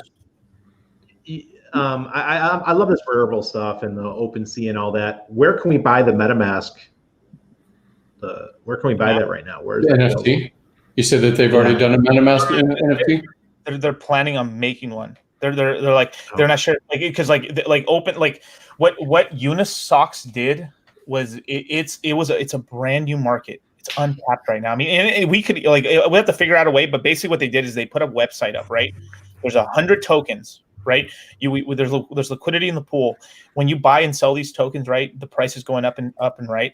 What ends up happening is the tokens can stay in the pool, right, and just keep growing in value. But at some point, you can take your token, deposit it on the website, and just type in your address, and they'll be shipped to you in real life. But when you do that, that token disappears. So that means there's only 100. So at a certain point, it gets like the supply keeps dwindling and dwindling down until like that's why the prices keep going up and up. And then people are FOMO buying and holding on to it, right? I mean, dude, Uniswap's hit 10 grand at one point. And this is the problem too. Is like when you focus all the brand value into one place, and it's a new concept. It was like Uniswap. They've essentially made an NFT, real life NFT, where you can just claim it in the real world. It was essentially like almost like if you ever seen the movie. What was that movie like? Player One, Ready Player One. Yeah, Ready Player One, where like you were in the game playing around, and you're like, oh, cool, I want that suit, and the suit got delivered. That's what that was. And that's the first time I've ever really seen that before. It was like they literally did that. Like you buy the item in here. Oh, this thing's really cool. Shit, actually, let me turn it in here. Let me send it to you, and it gets delivered to your house. And now you have a real world item. That shit was ground. I'm surprised that Fortnite didn't do that kind of thing. I mean, as far as a collectible or something along those lines, just as far as regular gaming. Yeah, so that's what I'm saying. So they can start slowly doing more items because now they essentially proof of concept. Like they're like right now, Uniswap, as stupid as that is with the unit, like they could release a T-shirt NFT, and that shirt would be worth a fuck ton. Or can you imagine if they sold a jacket? I mean, literally, they're at supreme brand level now, almost. If they trickle the items out slowly. Yes. Metamask too. Metamask can make a Halloween mask of a fucking fox, and that I shit you not, that would be worth 100 G's at some point. So I have a question about that. So do you think that that's new money coming into the whole ecosystem of crypto, the whole sphere? Okay. Or do you think that that's the reason that Bitcoin can't get over 12 grand? Basically these OG, kind of mainstay Ethereum and Bitcoin market cap really hasn't changed in over a year, about a year. It's been like 10 grand, hover around 10 grand for a year. I think what's going on is there is new people joining up because I mean I'm seeing it now because I'm just seeing it in the numbers and stuff, and people are coming in, but they're skipping Bitcoin. They're going to Ethereum and they're spending their Ethereum on some. Yeah. So like we used to have this whole thing where you would go on Coinbase, then go on Bitcoin, and then take your Bitcoin, then buy Ethereum. There was a step where you always had to use Bitcoin or Ethereum to move your money, and then you'd hold your money in that value, right? Then stable coins come in. Now you have to like stable coins is what really fucked this up. And then now because we're adding DeFi, we're adding this, and we're adding games, we're adding more places to spend the money, more casinos essentially, right? What's going on now is that people are just like holding their money in these coins because they're speculating. And the money's not pooling. At a certain point, the money has to pull back into the Bitcoins to push up the stuff because the maxis are like the maxis, like everyone wants the gains, right? But it's something like Richard said, like you have, in order to make $1 million on Bitcoin, short, medium to short term, right? You already had to have $100,000 because it 10x's, right? Blah blah blah blah blah. Well, that's what I'm saying. Aren't you going to lose your religion? NFTs. Isn't Litecoin going to lose its religion? Because really the use case for Litecoin for the long time was because it was faster than Bitcoin, blah, blah, blah. And then Ethereum basically has taken over that DeFi space. The other pitches from other big companies like EOS and things like that never really delivered on an Ethereum killer, really from what I've seen. So from what I've seen, they're going for like confidential transactions. Obviously, I don't think they're going to be like the same level of Monero, but it'll just be easier to spend. I mean, like it's still easier to like you one of the fastest ways is you buy some Litecoin, send it to a different exchange, change it back in. It's essentially still doing that right now. And then like, that's what a lot of people are doing is like it was more expensive. Remember when the ETH fees got super stupid expensive? I literally just sold my ETH into Litecoin, moved it to a different exchange, bought my fucking Ethereum back just to move it because it literally was better to do that in fees. And that's what I'm talking about. And they're adding Mimblewimble transactions, so it's going to be way faster and everything. There's actually I mean, not to make it a Litecoin shill shit or whatever, but like they have the first MMORPG on Litecoin now and stuff, and like tons of people are using it and stuff. It's insane. Like it's pretty fucking crazy what's going on now, and like, but it's just under the radar, for now. Well, I mean, so I hear what you're saying about the anonymity, but RG's brought this up before. You can't run a business on transparent blockchain. You can't really have your employee know. No, that's what it's It's I doing. know, but you're basically washing every time you want to do something. You're paying transaction costs to wash. No. You really can't run a business that way. When Wimble gets implemented, every coin's the same. Every coin, it's all the same thing. It's the same fucking coin. It doesn't matter if I use it to fucking pay for fucking cocaine in Colombia or some shit and brought it back and then sold it. And bought But Nimble Wimble isn't there yet. They keep talking about this fucking silly ass thing, and it's still not there. Yeah. Well, I'm the Mimblewimble Pro. I think I like to consider myself a Mimblewimble Pro. Yeah. I was on the launch team for Epic Cash, and listen, guys. Mimblewimble is not 100% anonymous. People like to think it is. It isn't. It can totally be tracked because of IPs, but it's private, and that's what I care about. So when the government comes and said you're going to jail because you have a privacy coin, well, that's Monero. That's what they're doing. You know, I have nothing against Monero. I think it's got a great service to people because I don't believe victimless crimes should be allowed. All right. So I love what Monero does, but Mimblewimble keeps your money private. And that's what's cool. No one knows, no one has any business knowing what your ledger says, how much money you have in your ledger. I want to be able to I like it transparently. I'm not trying to hide from the government. If you have other real world assets and you're not like packing up commercial buildings and real estate and going fully, Quadrica or whatever that guy that disappeared, if you can't do that, then what the fuck? I mean, I don't want to give up my life because I just want anonymity from the government. I don't want that. They'll still be able to try, like Randy said, right? Like, just to get off this topic, just basically it's just fungibility. It's basically like I can it's like writing a check. Like, it's like, imagine you're writing a check to somebody, right? Here you go, and then he takes that check and then he's like, let me see how much money Randy has. Yeah. That's what he has. No, it's like, I pay you. Oh, cool, thanks. You can't see how much money I have. The exchange can maybe see, or some of the other, but at least for regular transactions, that's it. And that's what they're trying to do. Only if it's on an exchange, but if you have it. We're trying to fucking justify the shitty ass crypto world again. We're trying to fucking throw things at the wall and say, no, crypto's really good. NFTs. It's fucking crypto kitties all over again. It's nothing. It's fucking bullshit. Crypto sucks. It sucks. You get into the only thing that's worth a shit in crypto, and that's HEX. That's it. I'm telling you right now, that's the only thing that's worth the shit. All this other shit is just smoke and mirrors to keep people fucking busy, to keep them in crypto. That's it. Because it's going around in goddamn circles, and they're still just chasing their fucking tails. All right. So let's talk about HEX right now. Because I mean, I'm sorry, guys, but NFTs and all this pictures of girls' tits are being sold for fucking crypto now. Hey, wow, awesome! It has a user picture. I mean, the OnlyFans chick that made $2 million in one night. I mean, come on, tits are tits. Well, let me jump in the chat room. First of all, I want to welcome the Joker. The Joker was hanging out earlier tonight. I don't know if he left already, but the Joker's been hanging out with us.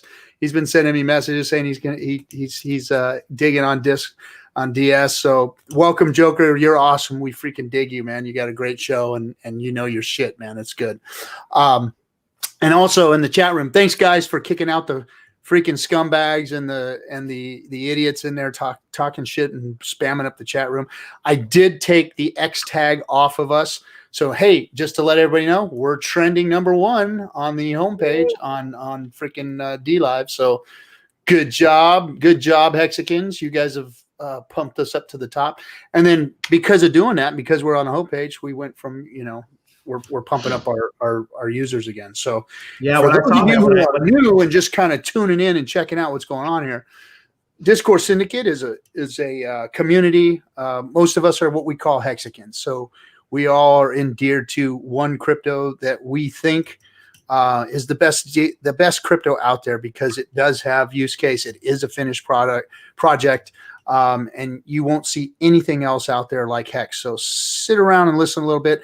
Sooner or later, we're going to talk about HEX and not other bullshit or other crypto, which I do like. The only reason I bring Litecoin in here is so I can bust his balls, let him talk, because I know everybody's interested in the rest of the crypto world. But then I can just fucking body slam and say, your crypto sucks, bro. But anyway, I talk shit about crypto, but I'm in crypto. I talk shit about Bitcoin. I talk shit about Litecoin, but I'm in them. I believe in them. I've always wanted to be part of this as crypto's grown, but I'm not easy on it. That's for goddamn sure. I'm not easy on it. You should expect more of your crypto, and I think that's why Hex exists. Yeah, and when we start stroking crypto off and shit and talking about how awesome this is and that is, I have to bring everybody back down to reality and let everybody realize that no, we're not. We're not that fucking awesome. Crypto isn't that awesome yet. It's got a long way to go. The only thing that's really awesome is Hex. Hex is the most awesome crypto to date. And there's reasons for it. And those are the things that we should be talking about because we're starting to get new viewers and new watchers on the show here. So if you're new, if you're on the Dlive and you're tuning into us on the front page here, because we have made it onto the front page because I took the X tag off because it seems like they're not banning us for our foul language or our horse cocks or whatever it is, right, Randy? So they're not banning us for that stuff. So we can just kind of let it fly and we won't X tag it and maybe we'll get some more people. So, but if you are new and you're on here, we are giving away 1 million Hex pretty soon. And we're going real slow as far as the follows. We're like at barely 550 follows. And since we started a couple of weeks ago, we've only gathered about 50 more followers. So whatever's going on out there, guys, let's get some more followers. If not, I may have to change this. I want to get that Hex out before big payday so that you guys $4,200. That's $4,200 we're giving away. And it's going to go to the top 3 people. And how we're going to do that is if you like or if you follow Dlive, if you subscribe to us on YouTube, if you go to RG3_pirate on Twitter and follow me on Twitter, and then you qualify on the show. So what I'm going to do is I'm going to pick 3 qualifiers every night. Those 3 qualifiers are going to go on what we call the Wheel of Death, and the Wheel of Death is going to get spun, and we're going to pick 3 winners out of that. We were going to do it when we hit 1,000 viewers, but we aren't getting to 1,000 viewers fast enough. So I'm still going to keep that in mind, but as we get closer to big payday, I don't want the winners to lose out on big payday. So we may have to figure out something else. Wait a minute. There's a hack. And if the same community participates, there's a hack. So the other day, Pirate was saying something last night, actually. He was saying something about he was at 80 followers on his Australian show or something like that. And magically he got 10 more. Why did he get 10 more? Because I had 10 Google accounts. So I just went and said, oh, just watch and subscribe with my other account and my other account and my other account and my other account and my other account. It costs you nothing to have a Google account. And or same thing with Dlive, because you can log in with your Google. So just go set up 10. Everybody that's watching right now, if everybody that's watching right now, 50 people watching were to do it, you'd be at 1,000 tomorrow. I would like to say that Justin Sun is a really nice guy. I'm just saying. I'm sorry, Justin. People always say, I've got to do this thing this way. No, that's not how shit works. Like, people do shit. Oh boy! So anyway, so he was trying to get to 100 so that he could change his URL link on YouTube. I was like, hey, dude, it doesn't take anything. Get to 100. You know, it doesn't take that much really to get to 1,000 followers on Dlive. I'm just telling people they should maybe look into having more than one Google account. Let's. I just seen in the chat that Hex is pamping. It is pamping. Let's see what we got here. Let me pull it up real quick. Oh, it's a mania running wild. I'll tell you what. Right now you're at 551. Tonight you'll be at 561. How's that? Are you going to complain? Are you going to complain? Okay. So yeah, we are pumping. Just look at it and do the same thing, and you'd be at 1,000. We're at we're up 15% today. If everyone donated $1 10 times a day, we'd have like 10. Shut up. We'd all be broke.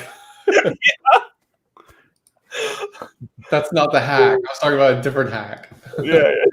If I take $1,000 out of my left pocket and put it in my right pocket, I double my money. Yeah.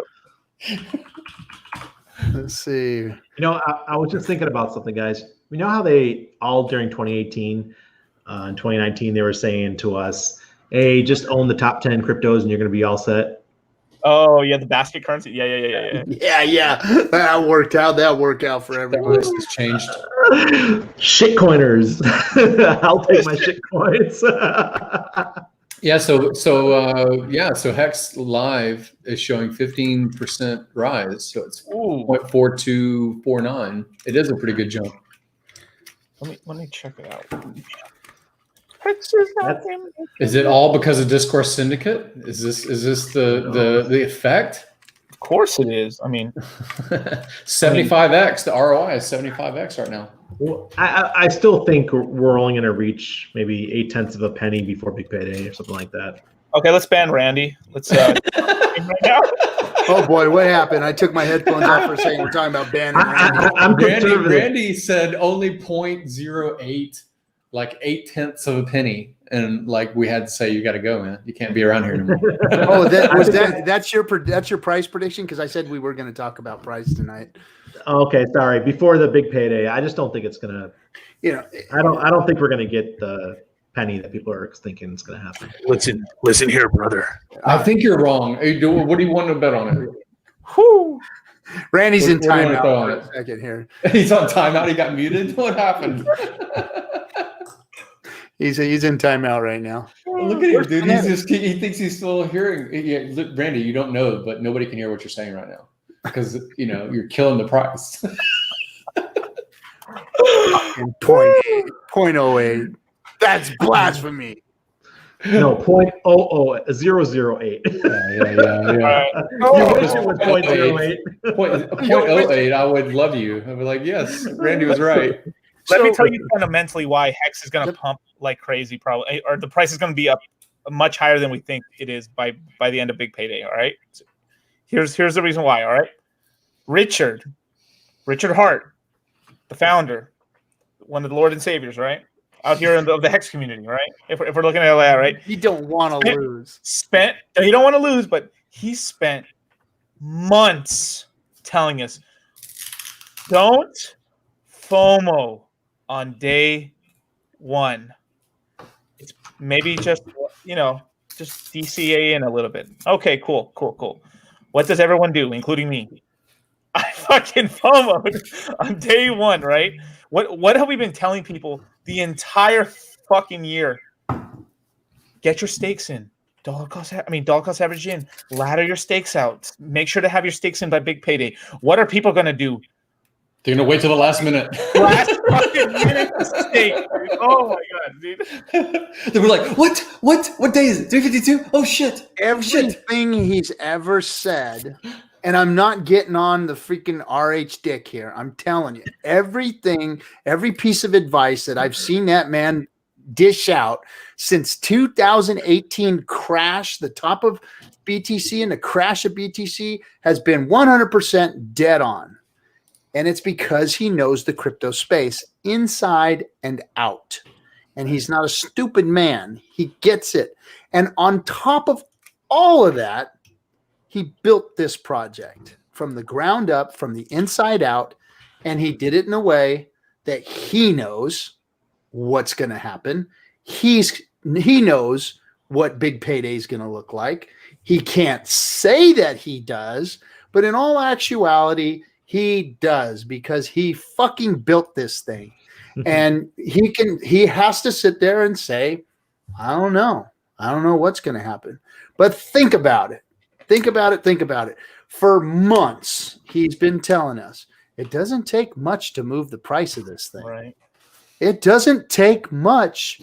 A few $1 million isn't much to people who have a lot of ETH or a lot of money to put into it. So again, not to say that he's going to do anything like that, and not to say that he's OA or anything like that. But if you look at the OA and what the OA made from Uni that became ETH, didn't become Hex, became ETH. A whole different. You've got to look at the potential. You got to look at the potential, and the potential is, I just put in the link that many people should go to YouTube and look at Yoden's 7-minute long video. It's really, really good.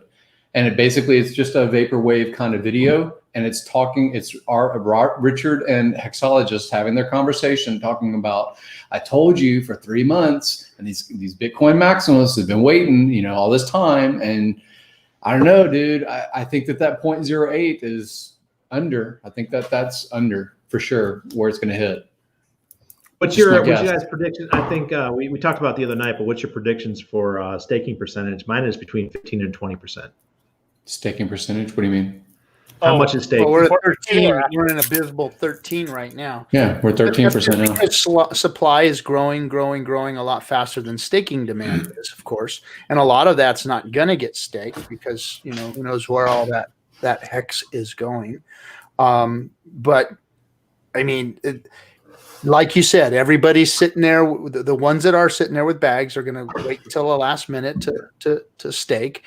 And I'm sure that the last few days, probably the last day before we're gonna be on our 24-hour stream, and that thing is gonna be freaking going nuts. Staking is gonna just start going freaking absolutely crazy, and because everybody wants that big payday. I mean, come on, they're gonna do like 5-10 day stakes. They're gonna do a 3. No. Here's what's gonna happen. There's gonna be a percentage, and again, I don't want to really hate on them too much because they're gonna do foolish things, but they are gonna do foolish things. Some people are going to stake, and they're going to stake, 5 years because that gives me more coins. And then they're going to emergency unstake the next week. And they're going to make that mistake and think, I doubled my coins. Let me just sell. And then I'll have half that's house money and half that's my money back. And so people are going to look at that calculator. They're going to have just either, you know, kind of in the background heard about HEX and, this thing's going on. And, I can double or triple my stack. And they're going to do it, and then they're going to EES the next day thinking that they have those coins, and they're going to be fucking wrecked. Some percentage of people are going to do this thing. Yeah, it's going to happen. People are dumb. And they're going to be hateful, and you're going to be like, why are you hateful? We've been telling you for a year exactly how this shit works. Yeah. It's all in code. It's completely transparent. There's this guy called High Altitude Investing. Yeah. He's probably like the first legit YouTuber that I've actually seen, like, he's like, fuck, Hex is awesome. Holy shit.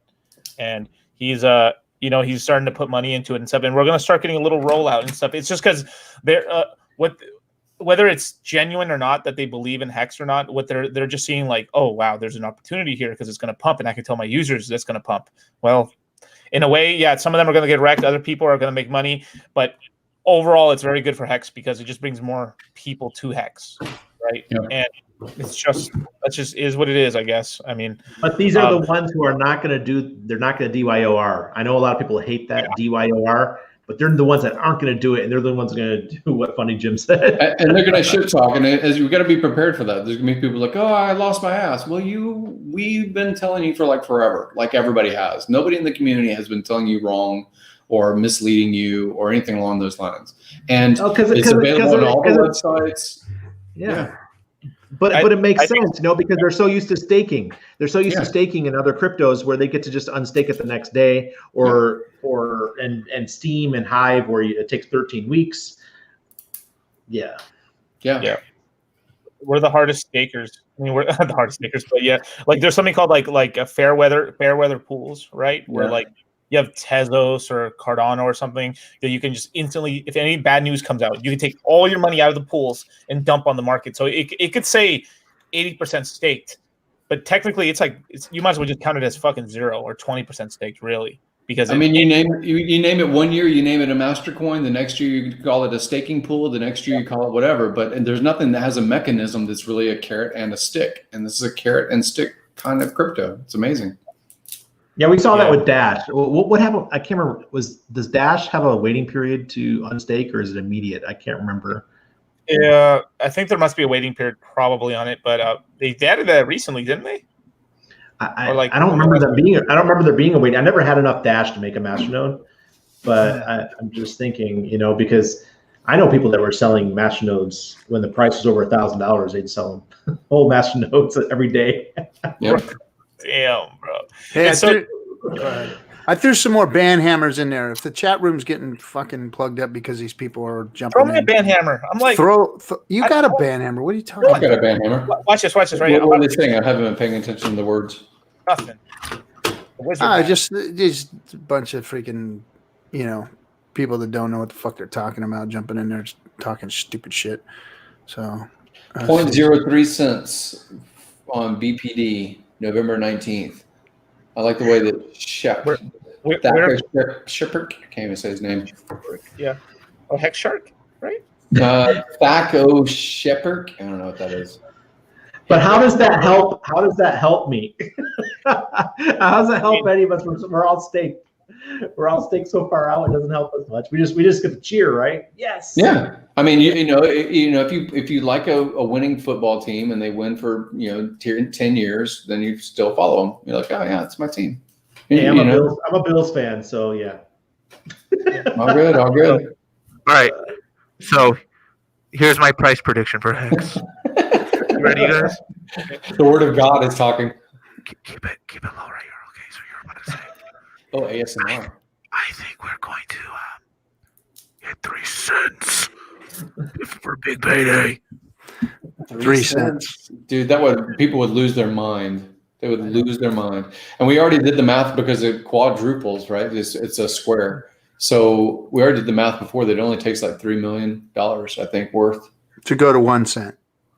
Is that right? So if it goes through, if it's 3 cents, then that would take what, 10 million, 12 million? What would that Guys, that's 40 days from now. Yes. Yeah, but we know people that have that kind of money. It's not that much. It's not that much. Not that much. It really I'm not saying it's going to happen. It's not financial advice, but there's a lot of people that are waiting to basically rub this shit in people's face. With a lot more money than that, that's for sure. Yeah. And how many whales do you think are just standing by right now waiting for this whole thing to just go? There's some whales sitting there. There's so much money in crypto just floundering around with nothing to do. There is a lot of money out there in crypto. So, and if you actually do the chain analysis, a lot. It's not just like 1 or 2 Genesis people that are buying significant amounts. And Richard shit talked Hex or ETH for so long. I don't think it's Richard. I think there are people that are really, committing real funds to this. And timing, again, if you once you change that perception, like we've been at this 0.04% or whatever of a coin, or whatever, 4/10 of a coin for a while. And before that, something else. And it just normalizes in your mind. Like, would a guy from Kansas ever expect to pay $1 million for a California house? Fuck no. They'd be like, that's crazy. I'm not going to do that. But Californians don't really think of it. They say that's normal, right? So it's about perception. And two, like this is the real speculation for me right here, is me speculating on how much of the total percent we're going to be staked, right? And obviously I think because people are going to be FOMOing in, right? Remember, a FOMO in means you're overdoing it, right? For what you're comfortable with. So some people should be only like, some people that come into Hex during that point realistically should probably only be staking maybe 80 or 50% of their bag, but they're going to FOMO in and do 100%. At bad times for them psychologically, right? So what's going to happen is I think we could get somewhere between the mid 25s to low 30s% staked, and then that'll go down because people are just like, some people are figuring out stuff, and then after that, after maybe a couple months and stuff, I think then you'll just start getting that. We'll hit like a little boring period in Hex, which is actually really good for the staking percentage. Because what will end up happening is like, well, I got nothing else to do with the Hex, let me just stake it. And then as people keep staking it out more, right? Anything that's 7 to 15 years, that Hex is out of here. That's not in play for this cycle. Then as more and more people start laddering out, we're like, yeah, I do 10,000 Hex stake for 1, 2, 3, 4, 5 up to 15 years, right? So you've essentially taken about, I don't know, what is that, like 80,000 Hex for that person out of the circulation. That's not going to be in play no matter what, because they'll just get wrecked on it. So you're going to start getting like, when that staking percentage really goes out and people are really laddering out, you're really taking a lot of the supply out. So I mean, you're like we've talked about, it's like two happenings happen after big payday, right? So the actual inflation rate is now 3.69% a year.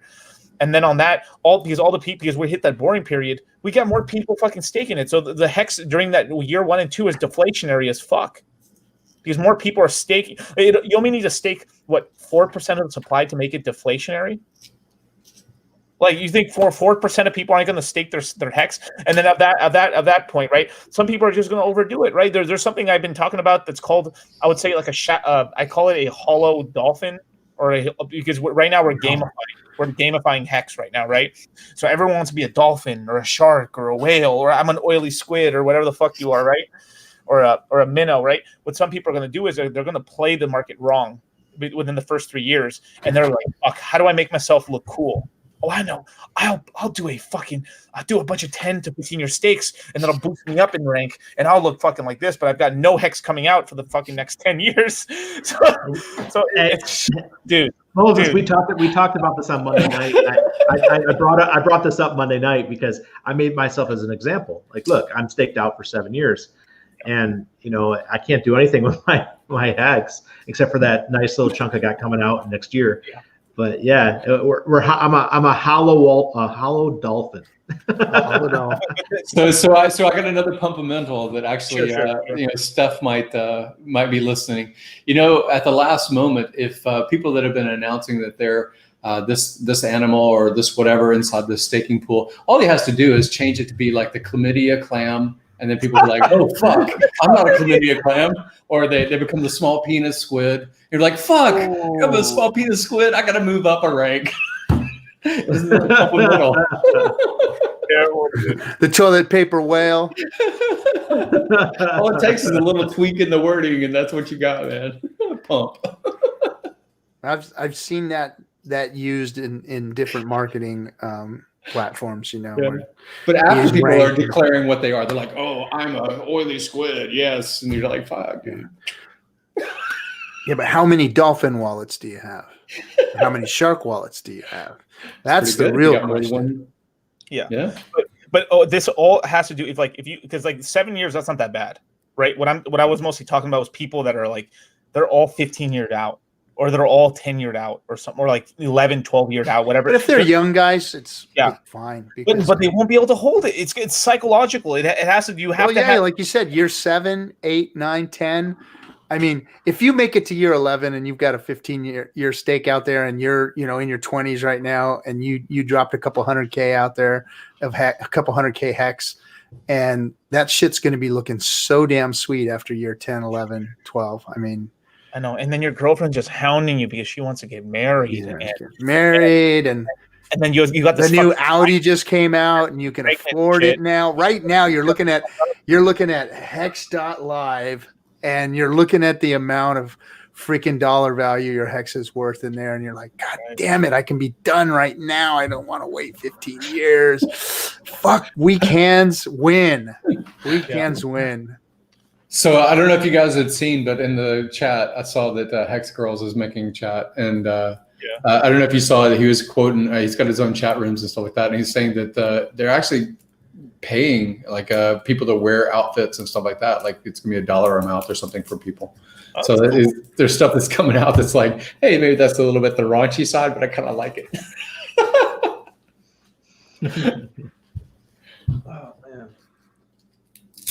I like all kinds of marketing techniques. Everything works for me.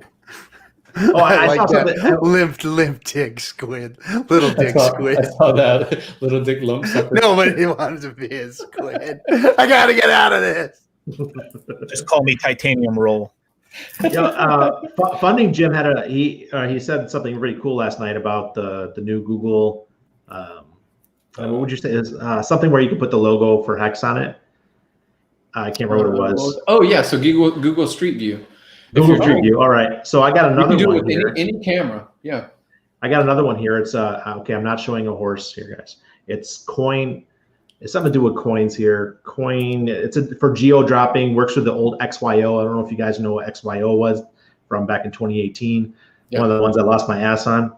Well, and this one you could set geo drops where people check in and they get a coin drop, and in that coin drop you can actually put check out Hex. Oh wow! Check out Hex crypto and stuff like that. So you guys are in the U.S. funny as you might know, you're in Puerto Rico, but it's still going to work because it works here in Panama, where you can go around and you could check in anywhere you want. And these coins, they're worth fractions of a cent. So you go in, you could drop 30 coins. People are going to check in. They're going to get the 30 coins. They're happy as hell. Then it shows up and you have your little advertisement on there. Oh, that's really cool. Yeah, send me the link directly on that. What's the name of it again? I don't even know. I just know it works with XYO. One of my pain moments in life. It's called Coin. They got geo drops. They got geo claims. It's just one of these pretty cool systems that uses crypto. And I'll get you the link though. Yeah, I just love this shit because there's all kinds of ways we can advertise. It doesn't cost anything, guys, or cost. I'm looking when I Googled it just now. I think it says Coin App. Coin App. Yeah. And it's talking about if you just Google for coin and geoclaiming, that's a good keyword. But there's all kinds of ideas. I mean, again, if people put their mind to stuff, they can come up with something pretty interesting as far as marketing. And you had my mind going the other night. I'm a marketing guy, so when you started talking about this, I'm like, I can't help it. I mean, regular conventional businesses are trying to sell regular product like they had before, and they're having less foot traffic, right? If you look at New York and you say, what is Times Square like right now? It's fucking dead by comparison to how it used to be. So a lot of people, whether they're a business owner, trying to look at new marketing ideas, coin and crypto has something to do with that, then that's all good for the whole market. And with Street View, like I was saying, on regular Street View, if you go and you look up a map and you go to Yelp or you look for a restaurant or whatever it might be that you're going to go out for, that map often is Google Map. And then with that map, you can look at Street View. And right now, most of that content has been provided by Google cars and Google employees getting paid to do it for the past 10 years. But inside of buildings, inside of the hotel lobby, inside of the casino, anybody can contribute that video. Anybody can. And you just have to follow certain guidelines of what kind of 360 view. And you can do it with a regular smartphone where you do a panoramic. You just stop and pause. And as you pause, it creates that sphere.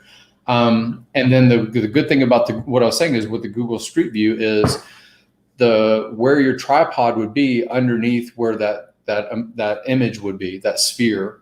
When they look down at their feet or when they look up at the ceiling, you can have a circle that has all of your advertisement or your QR code or your website or whatever you want to have. And so you're curious to go to the waterfalls in Puerto Rico. You want to see how to get there. You want to look at what that view will be.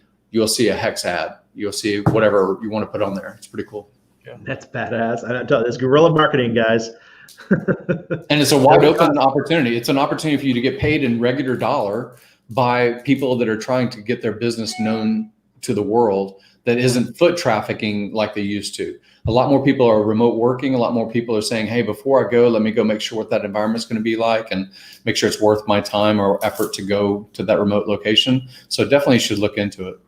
You can direct message me. I've got a lot of research about it, and Steve and I are doing it now in Puerto Rico. So yeah, I'm gonna be traveling for the next probably 2-3 years. So every new city I go to, it's something I could be doing. Yeah. Fun. So we didn't talk in depth about why you made your prediction the way you did.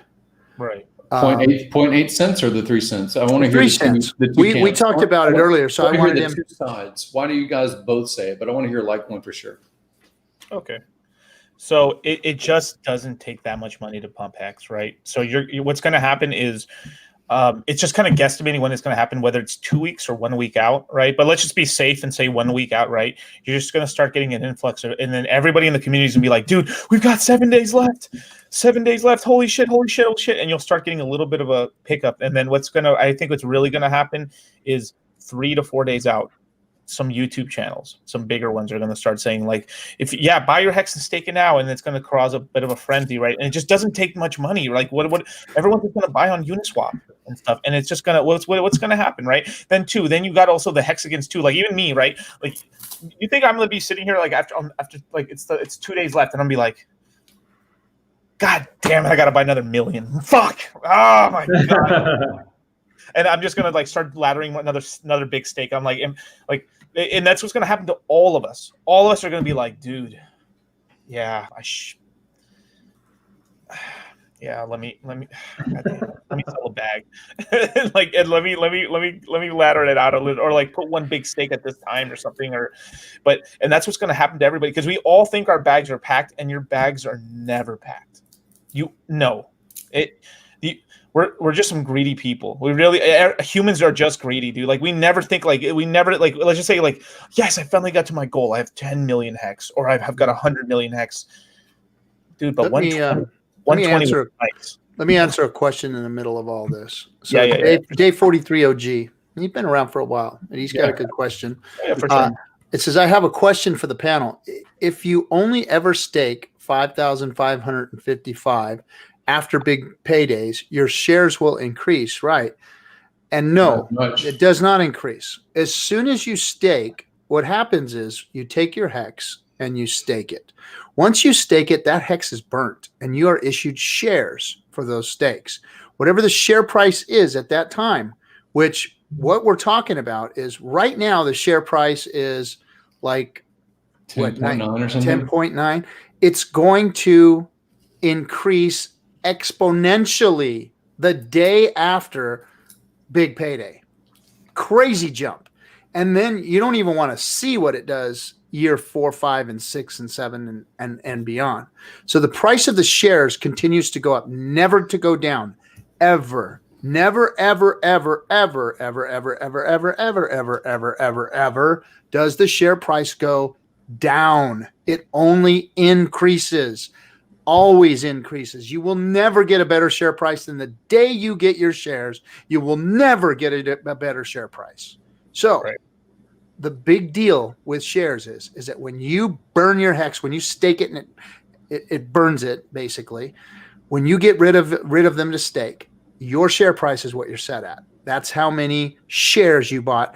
When you cash those in, there will be a different share price, of course, at that time, and all of your interest and all of the end stake penalties that you gain for staking out your period of time will be added up at that, and then your shares will be turned back into hex when you end stake, and it will be the same exact amount of shares that you put in. So the shares never change. You have the same amount of shares when you stake that you do when you end stake. So that's just a long answer to that. And to get your share rate that you're setting will cost the future person more to get that rate. You can achieve the same kind of multiplication, but it will cost you much more to get that multiplication. Yeah, that's what my video was about that I just made. That's still uploading. It's only at 30% right now. Yeah. Thanks for the diamonds, guys. I don't understand. Thanks, Motley. Motley dropped about 3 or 4 diamonds on us. Into the fires, lemons, hexagons, sweat, ice creams. Thanks, guys, for all the drop in there. Because I did fatten up the chest tonight, so it's sitting at 4K. Maybe I'll put some more in. But fuck these names sometimes. Thank Osher Pick donated a diamond. But what he said is the trend will be to get in and out of hex, the LA, the law, whatever that means. I don't quite understand what you're saying there, but I don't think the trend is going to be to get in and out of hex. It's exactly the opposite. The real winners in hex are the people who get in and hold on for as long as possible. Right. That's how hex is set up. If you try to get in and out of hex or short hex or do any of that type of stuff, you're wrecking yourself. You're jerking off in crypto is what you're doing. It's not doing you any good to try and do that in hex. It means nothing. The winners in hex are those who stake long, those who stake as large as they can, those who hold their bags and do not have weak hands. Now, if that bag is looking so good after 7 or 10, we're talking about how exponentially you can go to hex.vision, which Firebun has built the most amazing fucking stat site on the planet. You go to hex.vision, and you can see that share rate and how it grows over the years. And when it hits year 7, 8, 9, 10, it just starts going parabolic. Those people that are sitting there that stay with their 555 stakes, their 10, 11, 12, 15 year stakes, those people are going to be the beneficiaries of all of the emergency end stake penalties, all of the exponential growth of that share price, all of that volume is going to go into those 10, 11. We don't even know how big that's going to be because of the FOMO that's going to happen of people wanting to get out because their bags are going to be looking so good and so juicy. Yeah. Those who can hold for that 15 years are going to be sitting on, my God, how much Hex, I don't know. Let me add some FUD here. Some good FUD. Let me add some FUD. Okay. You know that old saying, it's better to have a rabbit in the hand than two in the bush? So if you have, say, 500,000 Hex and you are at that 50% point and Hex goes, say big payday goes up to 5 cents. Now you got 25 grand in the hand. Do you risk it? Do you risk it going out and trying to get it in the bush? I know people are going to run with this comment. Do you risk it or do you take the ones that you have? So the example of crypto is what we're basing your bias. I can hear the FUD, and I've had the same experience. Like I was saying, on paper, I've been up to $3 million in value. But could I execute that? Oh, I wanted to hold on, and it wasn't in code, and it was completely SEC kind of scenario that you were counting on someone else making a partnership or building a product or whatever it was, right? And so that's been the crypto trend. We're going to make something amazing, and then it just doesn't happen. This has already been made, and it's in the code. And the code is immutable as far as we can tell. Ethereum has to break in order for the project itself to have to go to a different infrastructure, but the project itself is still a vehicle. So I personally look at it differently. Now, can crypto go down in the future? Absolutely. Coins go down 85, 90% all the time. And this one probably will have a all-time low too, right, in its future trend. But what's insulating is all of the things you can basically game theorize about the actions of human beings and collective has been game theoried and written into the code. So I like that a lot. I like it as a finished product. Now, you just said the same thing about 500,000 Hex. It goes up to 5 cents. It's worth, what is that, 20,000? I don't know what that would be. So 25 grand. So 25 grand. So, yeah, so someone you can see it on the blockchain. Someone took 25 grand, $28,000 actually, from the uni and staked it for 15 years. Someone spent a couple of years to develop this and take on all haters and slay them, which is Richard Hart, for years, right? And so am I betting on the short-term rabbit in the hand versus the feast in the future? Yeah, I'm betting on the feast because it's more people that have that kind of staying power and that kind of commitment themselves. So it's a collective thing. Even us doing this kind of stream for several hours on a regular basis, 3 times a week, people on the other sides of the planet in different times joining in. When OG43 is asking a question, that's in the middle of the night to him, or whatever it is, because he's in a different place on the planet. So all of us collectively at this moment, I feel really great about the product and the project and the intention and the community. I feel really great about it. So yeah, I am staked much further than the 500 whatever that would go to 5 cents. Yeah, I mean, I actually was waiting. I think I made a stream about it. Like maybe I was like, this last little like 8% of my stack, I think I should wait, like you just said, wait to right before big payday. People are going to scramble and then they're going to buy, and then I'll sell, and then I'll buy after big payday because people will think I've got house money now, and I will sell, and it'll bring the market down. I do believe there's going to be volatility, but what you see on a coin graph is it goes up and then it goes down, and that's so one-dimensional because it went up in price and it went down in price. But what that graph is not showing is share rate. What it's not showing is, would you rather have a chicken that has 10 eggs a week or a chicken that has 1 egg a week, right? Which one would you rather have? You want the 10 eggs. Chicken that has 10 eggs. But the chart just says you have 1 egg, or you have 1 chicken, and now you've got 1 chicken after big payday. So, I'm saying that kind of analogy, you don't see what the yield is. There's a lot of crops that have 2 or 3 seasons in 1 year. There's a lot of crops that take 2 or 3 or 5 years before you have a first fruit. So you got to look at this as more than one dimension. It's not like other cryptos. That's it. It's very dimensional as far as crypto goes. Crypto has always been so one-dimensional, and Hex is completely opposite of that. There's so many different facets to Hex and the game theory, and we're still sitting here on this show figuring it out, trying to understand it, trying to see what's going to happen, talking price, doing all those things. I mean, there's so much more is going to be revealed here in the next 40 days, that's what's exciting, is that we've all been, building up to this last month here, for a year now, doing the show and talking game theory and talking with Richard and talking with the devs and talking with everybody in crypto. And here we are, we're 30 days away and we're still kind of like speculating on what's going to happen. And to be honest, I think Hexes, and we've had some major pumps, and we got a big pump today. By the way, I heard in the chat room, we are number 18 on Nomics right now. So I think we freaking beat Stellar. Is it Stellar's ass that we just cracked on? Tezos. I'm sorry. Stellar and Tezos we freaking jumped on. So, I mean, we're like 2 away from Tron right now, 3 away from Monero.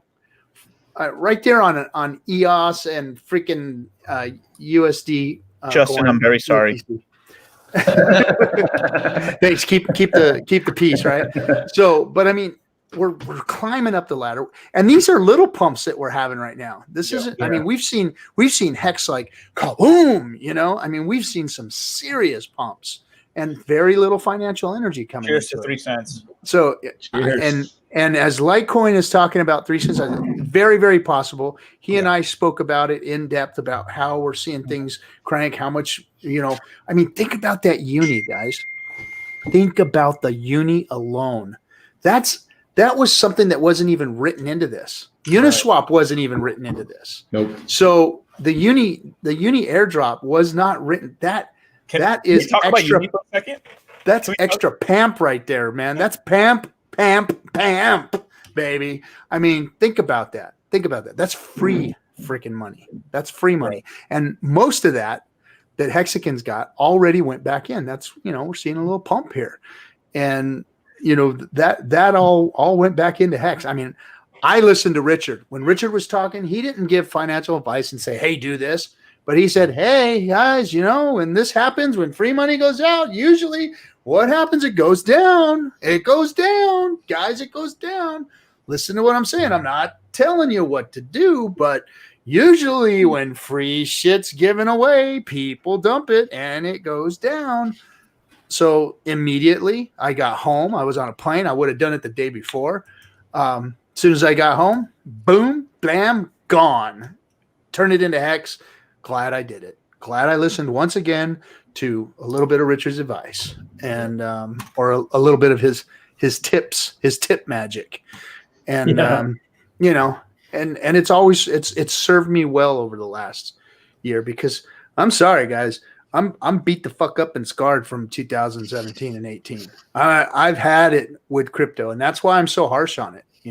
That's why I'm so harsh on crypto, because I played in the big rooms with the big boys, and I'm not saying I was a big whale or anything, but I played and got beat the fuck up and got my scars and got my bruises and my black eyes and got ass raped by all them fucking guys in 2017 and 18 called ICOs that wanted to have their way with me, and they did, man, and they did.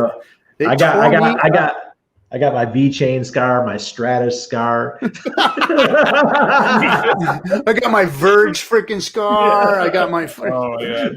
So I mean, it's serious, man. And until I seen Hex come along and the advice and the sanity that Richard was adding, because none of the other things that I listened to out there, none of the rooms that I was in, and these people were my friends. A lot of them were my friends. Still are my friends. Some of them are in jail, but I mean, anyway, these people, I never heard a drop of sanity come out of their freaking lips.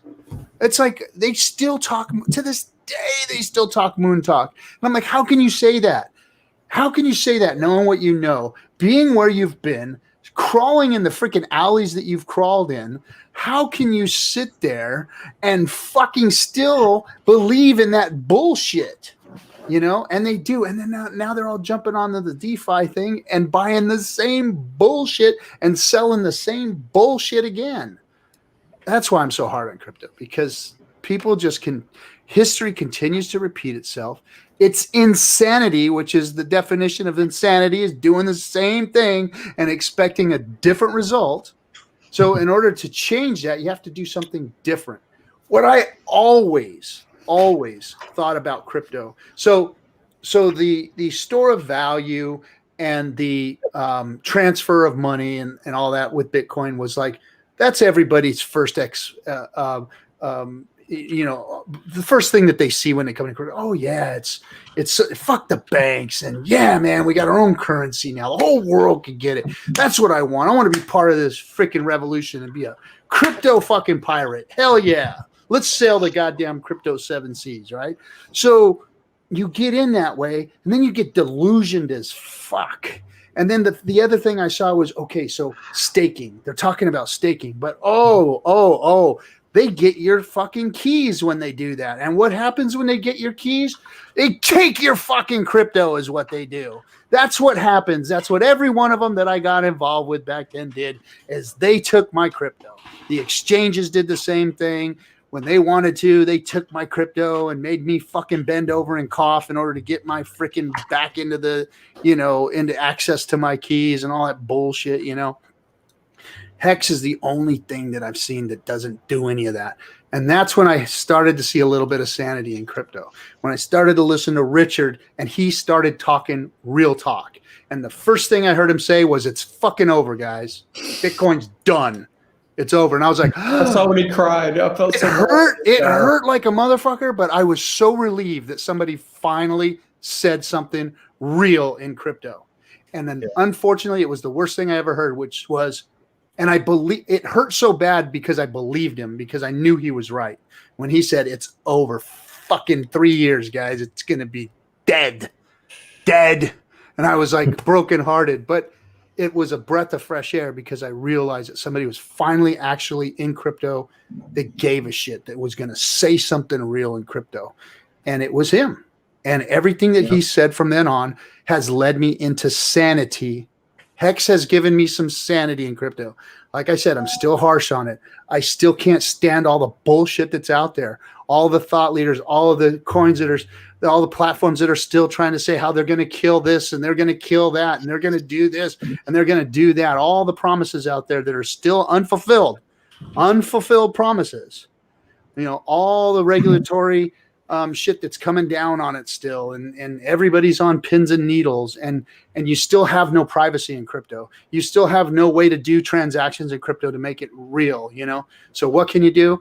Just fucking hodl in the corner with something like Hex that you don't have to worry about, that you can stake, put out there, and then collect the gains later, and just walk away from the whole fucking thing and quit looking at charts and quit listening to bullshit and quit having to watch all these thought leaders and fucking charters. Oh my God.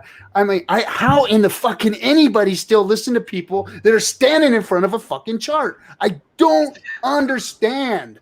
It's the most boring, freaking useless waste of freaking time that I've ever fucking seen. And yeah, okay, some hot chick gets in front of it and she does it. Oh, does that make it any better? No, you're still looking at stupid fucking charts that don't mean a goddamn thing. Stop it. Get some Hex and stake it and just buy the NFT. Go buy a beer and sit down and relax and not worry about it for 10 years. Just buy the titty NFT and you're set.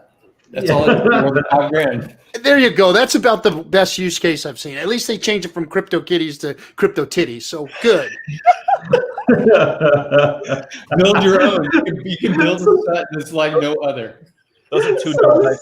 Somebody cut that part out and put it on Twitter. There's a use case. Crypto titties. and tag nerd girl and crypto finally. And that's what people are saying is that TA is worthless. You're goddamn right it's worthless, because you know what? It's all rigged, guys. every crypto out there is rigged. The rug pulling is still going on. The freaking yanking, chanking, granking, canking, fucking you over is still going on out there. And you don't have any control of it. I'm sorry. Everybody sitting in here is not a crypto influencer out there in the real crypto world. You are not moving millions of dollars around. You are not the one that's ganking people out of their fucking money. All of you guys are hopeful people. All you guys are looking for crypto to do something for you. You're the little guys. I'm sorry. I'm not trying to belittle anybody here, but you guys are not the people that are influencing it. So guess what? Staring at your goddamn charts all day ain't doing you a bit of fucking good. Now, yeah, maybe you'll scrape a penny or two out of here, but eventually you're going to get wrecked by one of these stupid things. Just like that little punk ass bitch Wolfie boy or whatever the fuck that gave Hex such a bad time, gave Richard a bad interview, and he still sits in front of his charts. And then he fucked everybody over the other day because he got him involved in something that got rug pulled. So you know what? Archie, someone called you Slick Rick. The wrestlers. Slick it's like Rick. your WWE. It's like your WWE moment. It's Razor Ramon. But I mean, how many times do we have to sit here and watch these people do this bullshit and not call it out and not say what it is and not, this is what Hex really is. It's none of that bullshit. And we've been called a scam for a fucking year, and I'm sick of it. Fuck you guys and your scam bullshit. This is the only real crypto. The only real crypto. It's finished. It's good. It's better than Bitcoin. It's better than Ethereum. It works, and it has worked the whole time it's been launched. Now, nobody can say it hasn't been. Nobody can say that. Nobody can say anything bad about Hex anymore because it fucking made it. None of your other shit did. None of your other shit is worth the fuck out there. Hex is. And Hex is doing good. And it's still pumping right now. It's pumping right fucking now. And it's been doing that since day one. So screw all of you guys and keep wrecking people. And all you guys want to keep listening to them bullshit ass motherfuckers out there with charts behind them. I got a pirate ship behind me. I don't have a chart. Never have had one. Never gonna have one. I'm not going to look up shit for you guys and give you numbers and tell you all that. I'll tell you what I think it's going to do or what it's done in the past, maybe, but it doesn't have anything to do with crypto looking at charts. I'm sorry. It's all speculation and it's all rigged by a bunch of fucking people that got a lot more money than you guys. And they want a lot more. And they want it from you. And you guys are going to give it to them. Most of you are going to give it to them. And they're going to take it. RG's the Al Sharpton of crypto now. Oh, he just goes in shreds. Oh man. Mic drop.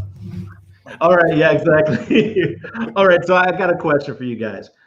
How many people do you think in our community are actually part of the staker class? How many is it? Maybe 200, 1,000? Yeah, 10,000? It's like 10,000. I think if you look at the hex.live, you can see the ranking. If you just add up the rank of how many people are whales and sharks and oil and all that shit, you can look at all those numbers. And if you say that they have multiple wallets, then they have multiple wallets. So maybe that's a couple thousand people instead of 10,000. But whatever. Well, I mean, if you look at it, there's no prosperous Poseidons. There's 14 winning whales. There's 14 whale wallets. Yeah. And that doesn't mean that that's 14 different people. That probably about 5 people that own those wallets, right? There's 108 super sharks. Yay, super sharks.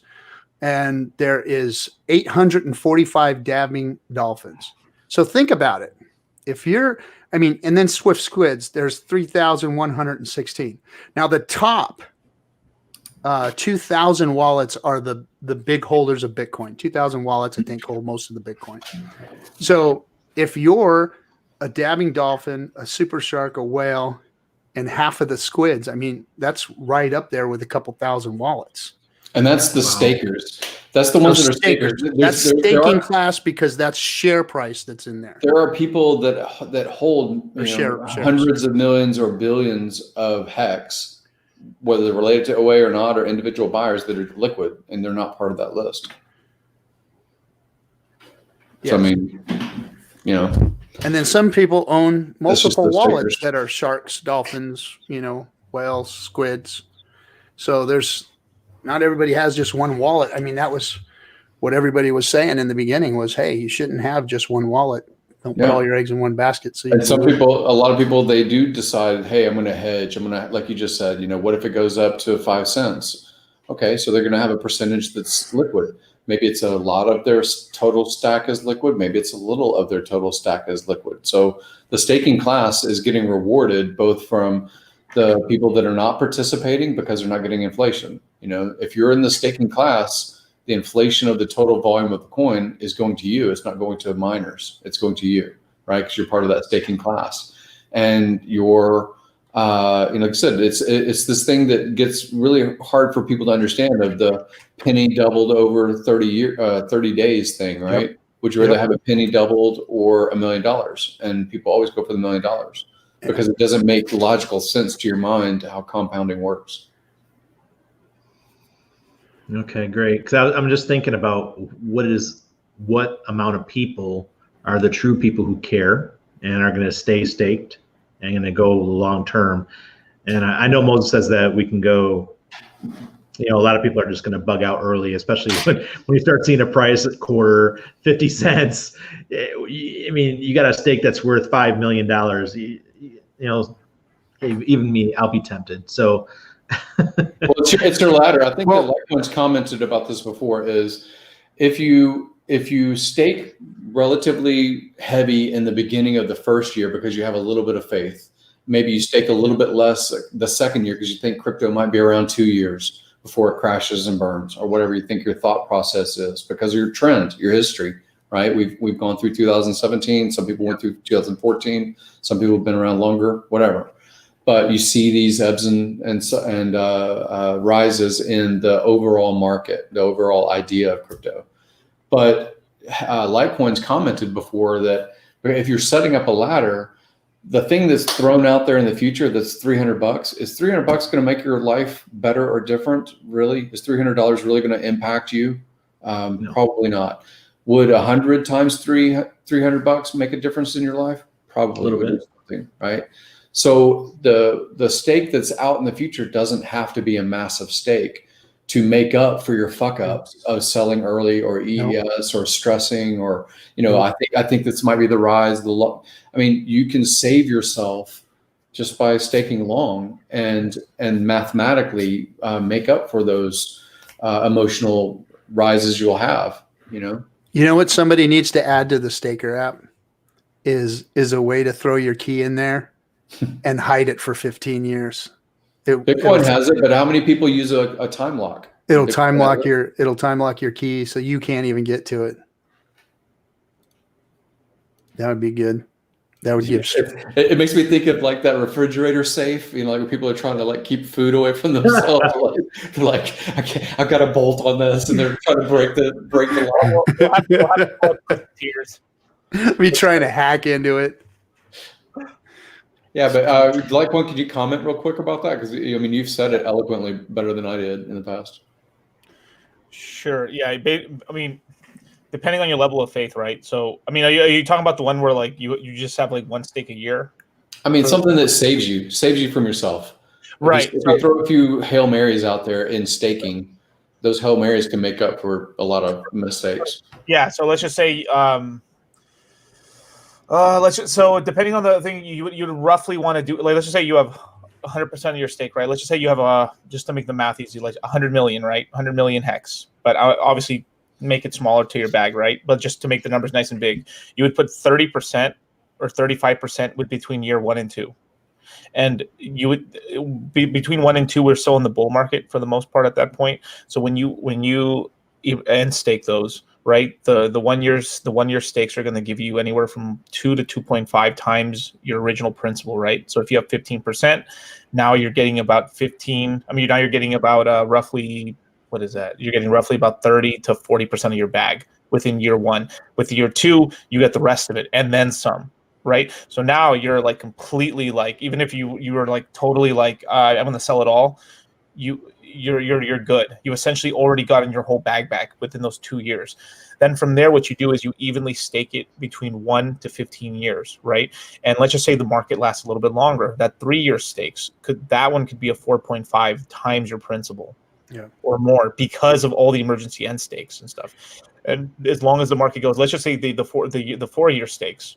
By the time you get to your 4-year stake, let's say the market does dump at that point, right?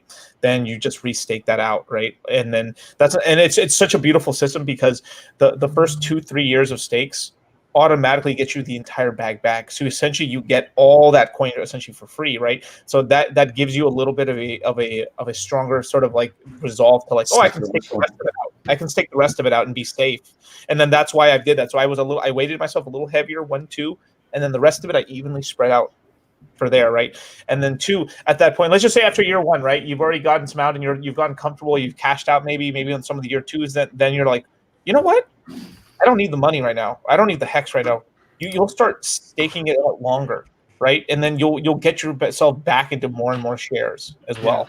Yeah. And that's the beautiful things, because those 1 year, so let's just say you a 1 year stake is 1 trillion shares, right? And when you get that HEX, you could take 50% of the principal out and restake it out. But because it's a 1 year stake originally, right? When you stake it out, you have way more shares anyway. Even if the share price went up, if you stake it out long enough, like let's just say you skip year 1 and 2 and you go straight to 3 or go to 5 to 15 years, your shares go up. And because you have so much share price goes up. So the price, so the price goes up. But because you have so much HEX coming out already from your original bag in year 1 and 2, you're A-okay.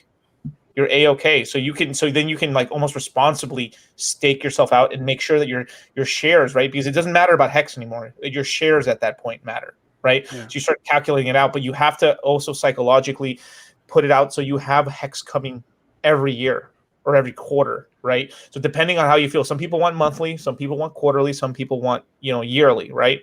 I'd probably lean towards quarterly, probably, or a monthly, right? Because some people think they could last a whole year. They might do something stupid. But this is talk for after big payday. This is talk for after people have already fucked up and said, okay, I didn't stake long enough and big enough, in year 1 before big payday. Because the other thing is big payday is going to get dwarfed by interest.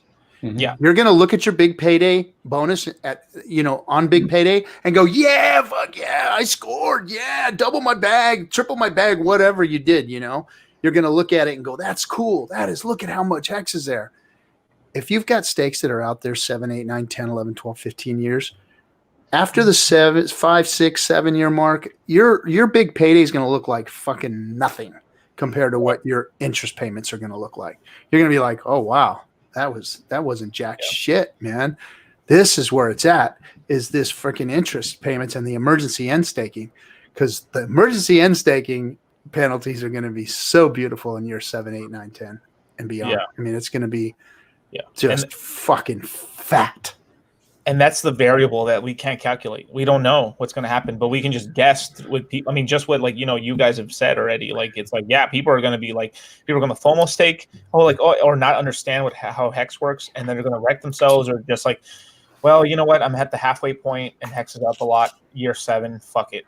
Let me unstake it. Just look at other things that you relate to maybe a little bit more tangibly. Physical gold coins, and you go through a bear market for years, and then they rise in value again. What if that vault just had more coins than you put in?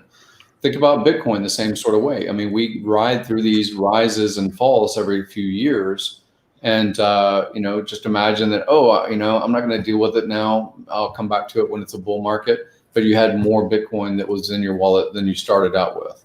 So a lot of people don't really relate the coin value because they're used to everything else having a super rise and a super fall, but not about how many you have. So I love that beauty of its, chicken and eggs. I mean, chicken producing eggs, eggs producing more chickens, chickens having more eggs. I mean, I like that part of it. So let me jump in the chat real quick and let everybody know. So we've got a lot of followers coming in. So guys, if you're new, if you're jumping on, we've been trending number 1 on Dlive. So fucking great. Good job, guys. Thanks everybody. Don't forget to start a Google account. Start a Google account. Google account. Add some more followers on here. So I want to talk to all of you that are just jumping on and listening to all this crypto crap talk that we're doing here. We're talking about a project called HEX. And this channel right now is running a promotion where we're trying to get people to follow us. I'm not asking for you to subscribe. I'm not asking anybody to spend any money. But if you follow us, on, or if you subscribe to our YouTube, which is also Discourse Syndicate, if you go to Twitter and you follow RG3_pirate on the Twitter, then we are giving away 1 million HEX. This is stuff we're talking about. And that's close to like $4,500. Actually, it's been pumping since we did the show here. I think we're at 0043 right now. So we're in the middle of a pamp, guys. We are pamping. And so those HEX are going to be given away to the people in the chat room. Tonight, we're going to pick 3 qualifiers. As soon as we get 100 qualifiers, we're going to spin the wheel. It doesn't matter. You can qualify as many times as you qualify. We're just randomly choosing people out of the chat, and you're getting put on a list. And then we're going to build a wheel. We're going to spin that wheel, and 3 winners are going to win with 700, 200, and 100, I believe. Is that what it is? 700, 200, and 100,000 HEX for first, second, and third place. And you'll get. We're trying to get to big payday, so hopefully we can get to 1,000 viewers. If not, I'm going to try and figure out another metric to try and get that to, our viewers before big payday. So if you're new here, follow us. Find me on Twitter. I think I need to put the fucking rules inside the Dlive thing here. You gave me all those awesome buttons. I need to fix the buttons too when I finally get a minute. I'm a working guy, guys. I'm travel around the country doing ridiculous work, and so sometimes I'm in a car or in a hotel room, but today I'm at home finally. So when I get a chance, I will put all the rules in there. But if you go to Twitter, you'll see the rules on my Twitter telling you how to get involved. So do that. I'm going to ask everybody to get in the chat room and spam up the chat room. Not spam it up, but everybody's going to get in there and say it once. If I see your name in there multiple times, I'm not going to freaking pick you. So don't spam it. But when I do say, everybody just go in and put, hey, RG3 or something. And then I will pick 3 winners, and those will be the qualifiers for tonight. So just want to let everybody know that was going on, because we are getting a lot of people on Dlive that are starting to tune in. And I know that Joker's been promoting us and helping out too. And of course, Mama Rock, who's been helping us forever. Joker's a guy. I mean, if you've seen his background, he's got a lot of experience in psychology and marketing, and he's done a lot of stuff as far as servers. I know that RG's talked about some of the same stuff as far as running gaming rooms and stuff. He's a smart guy. Yeah, he's Light Platinum. He's a very talented dude too. That's for sure. Yeah. I'm just reading the chat. I'm reading it too. He's reading the spam. I was reading some spam. All right. So okay, let's go into conspiracy. Future planning and stuff, right? So let's just say after we cool off a little bit, right? And we're now out of the big payday stuff, right? One cool thing after we can do, right, is try to integrate, since we're DeFi, right, and we're the king of DeFis, we should try to integrate ourselves a little bit into that ecosystem, because it's just more pumping potential, and it just brings more eyeballs to people, right? If people know that they can just stake their HEX and get that APY, or use that and create some sort of a token or something, and then get more tokens or something, people will buy more HEX and stuff. That's one of the reasons why I thought the uni pool thing would have been cool to do, but if it was possible, because it just would be like, whoa, the liquidity, because if you know how the liquidity pools work for for uni pools or whatever, right? The smaller the number, right? It's like basically it's like the hash power, right? The more money there's in there, the more money you need in order for you to have a larger percentage of the pool to get more of the prizes, right? But if during that arbitrage point, right, you have, let's just say there's like 1 million HEX and 1 million ETH on one side, right? But you're getting like 500,000 uni a day. You're like, whoa. Someone's going to be like, yo, I need to get some HEX. And that stuff really starts adding up. So if these DeFi guys want to play this game, then maybe we should enter that pool once, after big payday, right? I think to give us more of a narrative at that point, right? Because right now we have enough narrative right now. We've got, dude, big paydays come in, yay, party this, 24-hour streams and stuff. Obviously, Hexo getting naked, everyone getting naked, right? And we're all wearing togas. So that's going to be cool, right? And then we're going to dress up like pirates and stuff, right? But at that point, once we get into this, once we get into the lull, right, which is just the building period for Hex, as the community continues to grow and we're making stuff, that's when people are just going to have what excuse? They're not going to have much excuses, like big payday's over, our APY is this high. What you going to say now? So let me. We've got a lot of people coming in from Dlive right now. Wow. I just want to throw out some basic Hex talk so that they can understand what this is, because they're interested. Some of them are saying, "Hey, I came to the right room." You did, because this is a no bullshit crypto room, is what this is. Crypto is full of fucking sharks. It's full of bullshit. It's full of liars, cheats, and fucking losers, guys. And it's usually those guys with this fucking chart that's sitting behind them telling you, oh, it's going up and it could go down. It's going to go up, but it's going to go down. That's all they say to you all goddamn day, all goddamn week long. Now, are there people that make money trading? Sure. But a lot of them get wrecked. It's like going to Vegas and counting cards in blackjack. That's exactly what it is. The odds are a little bit in your favor, but they're always in the house's favor.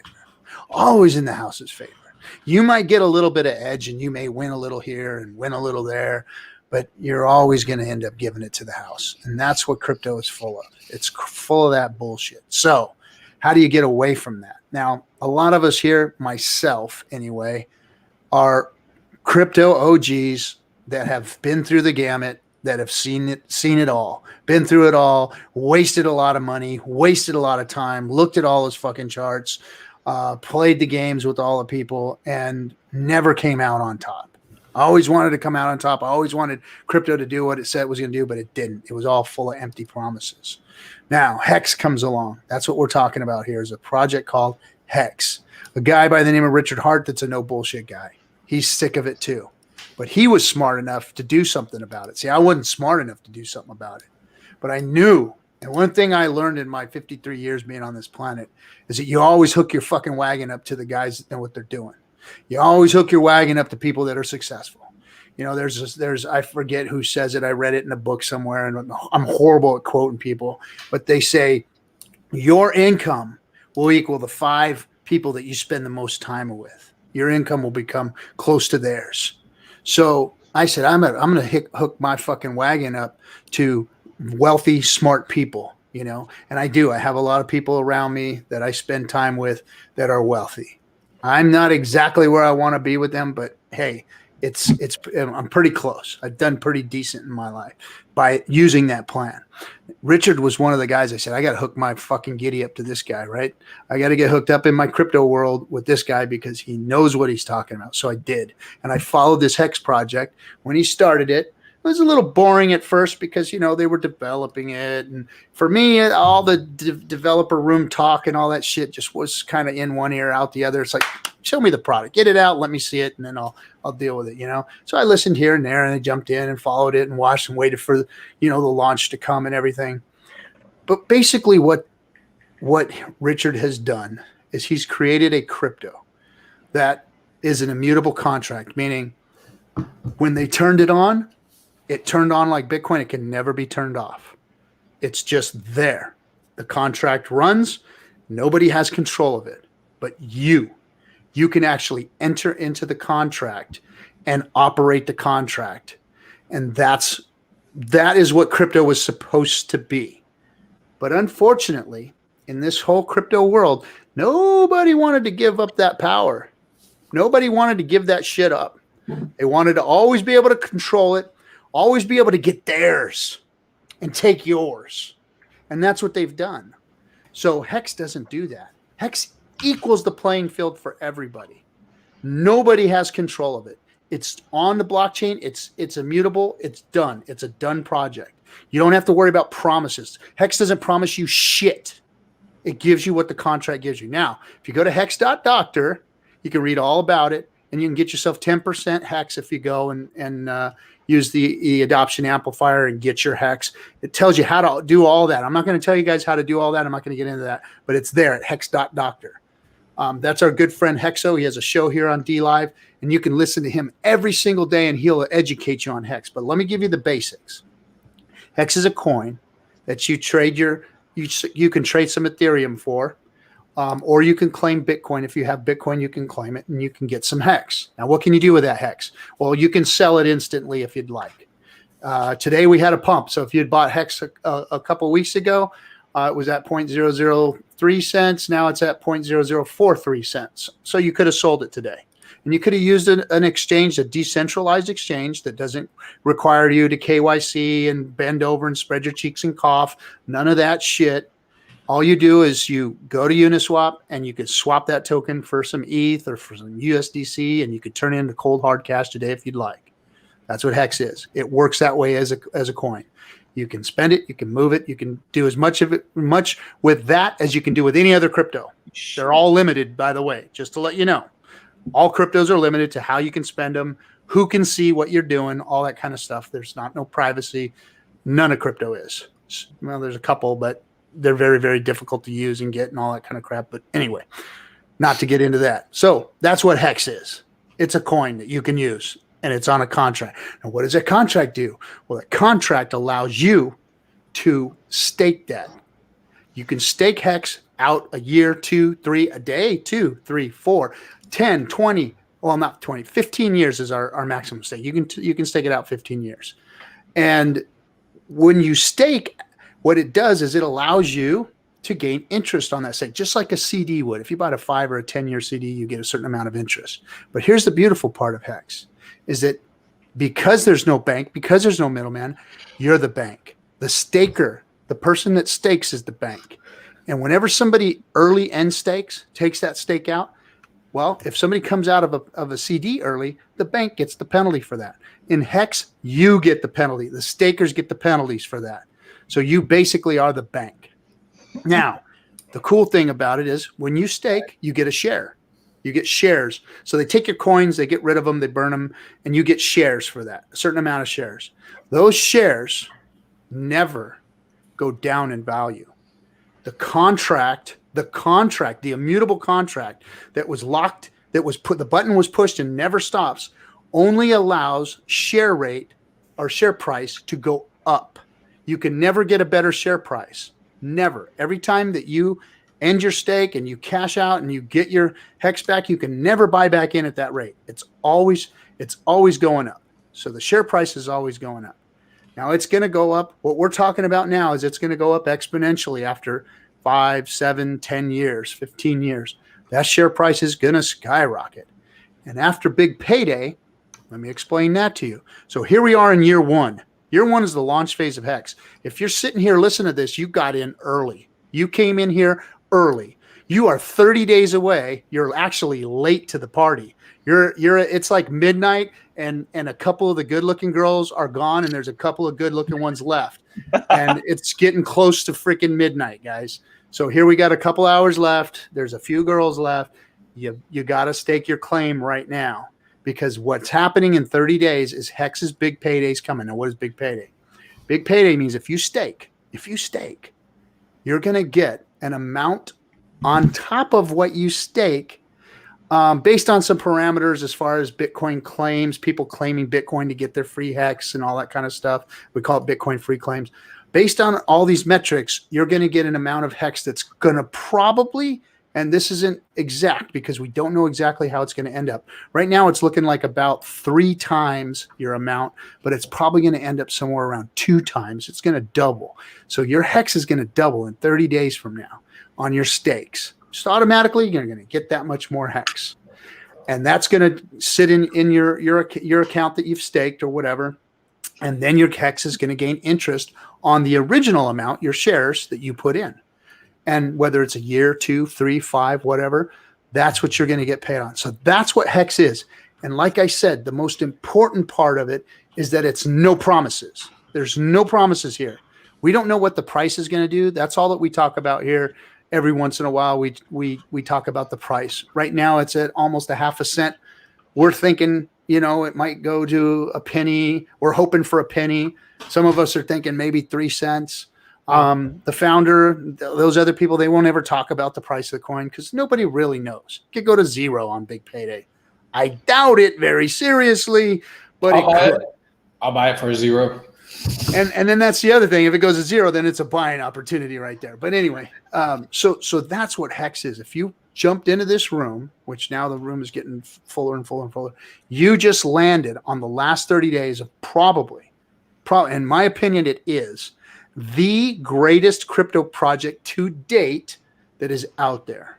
And I'm not saying that to try and frickin' pump bags or do any. I'm telling you, as somebody who's been in the crypto and been wrecked up the ass with crypto for years, that I don't want to see anybody else getting hurt. I want people to get involved in a good project. If you're getting in crypto, this is the crypto to get involved with. Why? Because it's finished. There's no promises.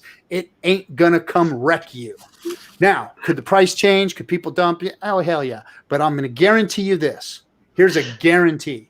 If you stake your HEX and you leave it in for the amount of time that you staked it, that you said you were going to stake it, and it comes out, you will have more HEX.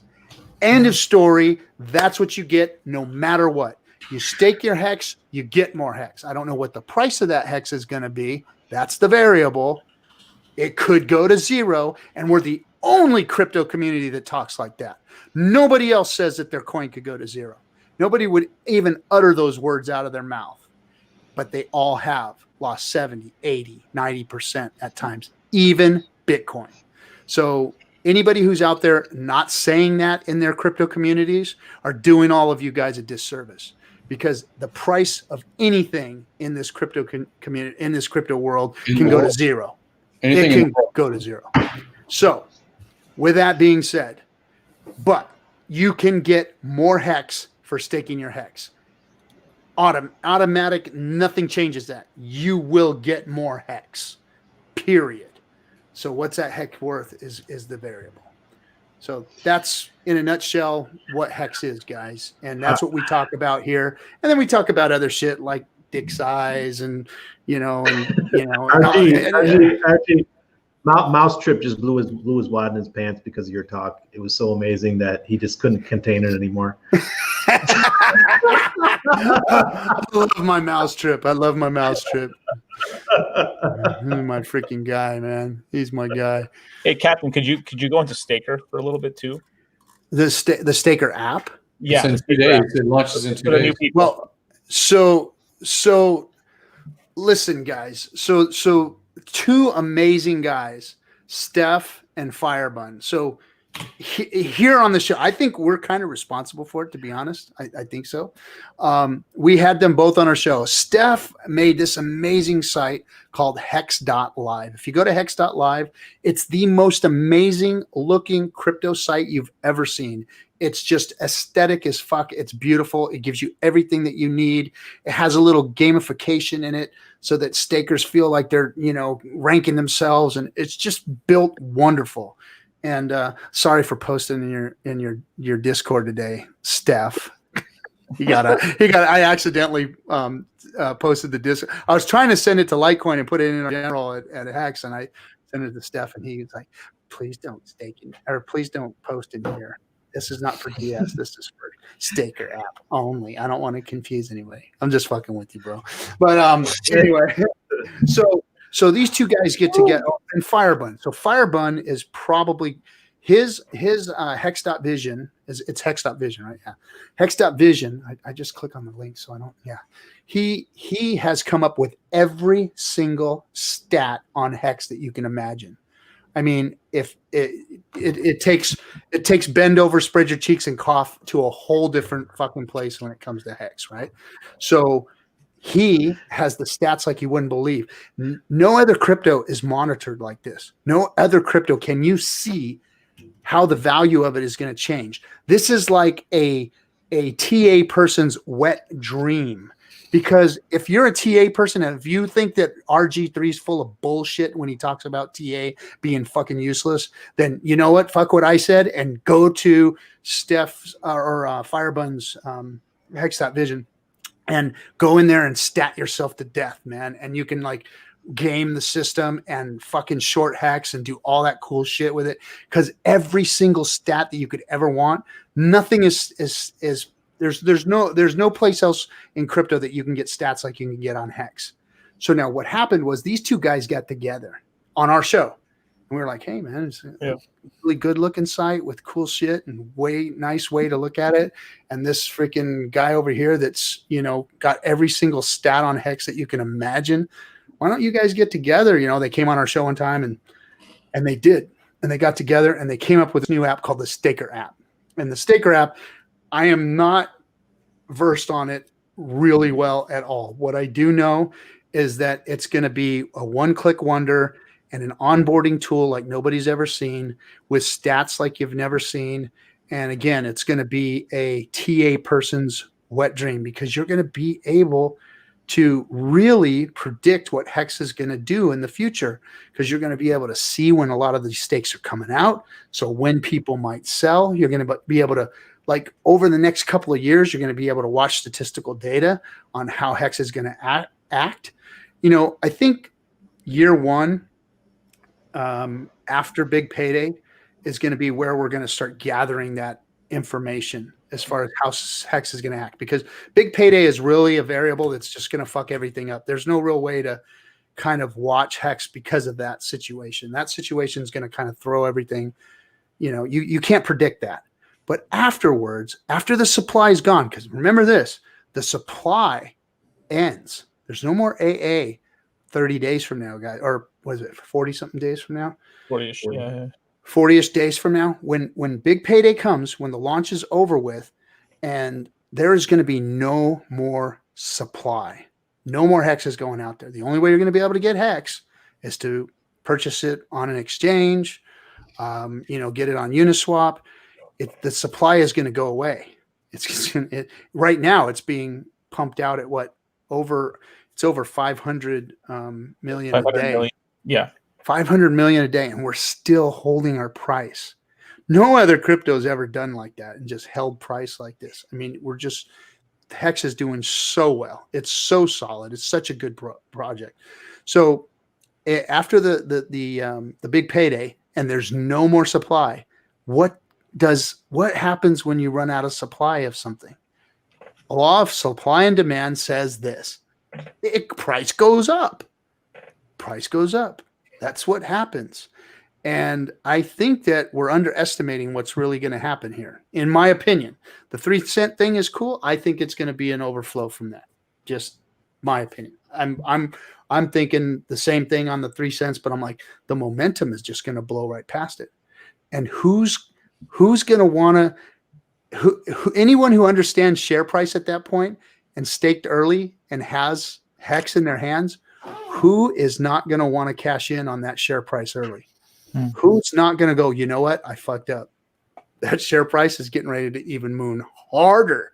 And ain't nothing I can do about it. Tomorrow's gone, or yesterday's gone, and tomorrow it's going to be more expensive. I need to get my Hex in there now and really figure out how to stake properly, because I didn't properly freaking stake. Yeah, I think a lot of that's going to happen. I think a lot of that's going to happen, and it's going to stabilize the price. So everyone's talking about this dump. Well, I'm thinking you're going to see stabilization, to be honest. I think you're going to see more stabilization because people are going to understand what Hex is all about. Because maybe the price doesn't go that far. That'll even stabilize it even more. If that price doesn't jump even higher. Well, getting effectively free money. Again, people had BTC claim, which was a small little taste kind of thing. But the free money that we've gotten recently with Uni and things like that, this free money idea. Imagine you're going to have, like 200 billion coins or something like that on big payday, whatever it is, and distributes across all of that. What if you didn't cash it in? What if you said, the house money that I've won, let me stake that? What if you did stake what you just doubled, right? If you weren't already staked and you staked just for the big payday, right? And people that aren't already committed for long terms, if you just staked for that period and you look at that potential, yes, you can cash out and you might move the market even. A lot of people might cash out and move the market. But what if you staked? The multiple that you would get is ridiculous. Yeah. It's crazy. And Staker app is going to help you to do so. It's going to give you options for stakes. So if you don't understand staking, it's going to give you options and explain those options to you. When we get into deeper staking theory, and I know we're running out of time. It's happening quick. We talk about laddering stakes, just like when you ladder a CD, you're looking at income, coming in like Moses was talking about earlier, weekly, monthly, quarterly. People like to, stake out and have, income coming in over a period of time. And that's what ladders are called. So there's a lot of different staking strategies, and the Staker app is going to allow you to one-click do that. And it's also supposed to have some type of onboarding, and I think there's going to be some type of a bonus for staking a certain amount of times and things like that. So there's really a lot of value in that Staker app, and I can't wait for it to come out in the next couple of days, because now you're going to actually be able to earn while staking. From what I've understood, what Steph was saying to us the other day was that, hey, we're going to give you a little bonus for using our staking tool and, laddering out or using this staking process that we're going to put there for you. And you're going to be able to click, different types of scenarios that you want to stake without having, it's been difficult, because we've all had to kind of, like, in the beginning, we had to go in there and, okay, when do I want to put a stake here? And how many days out is that? And at first we didn't even have a calendar on the app where we had to count the days and oh fuck, I fucked up. I put it in the wrong fucking day,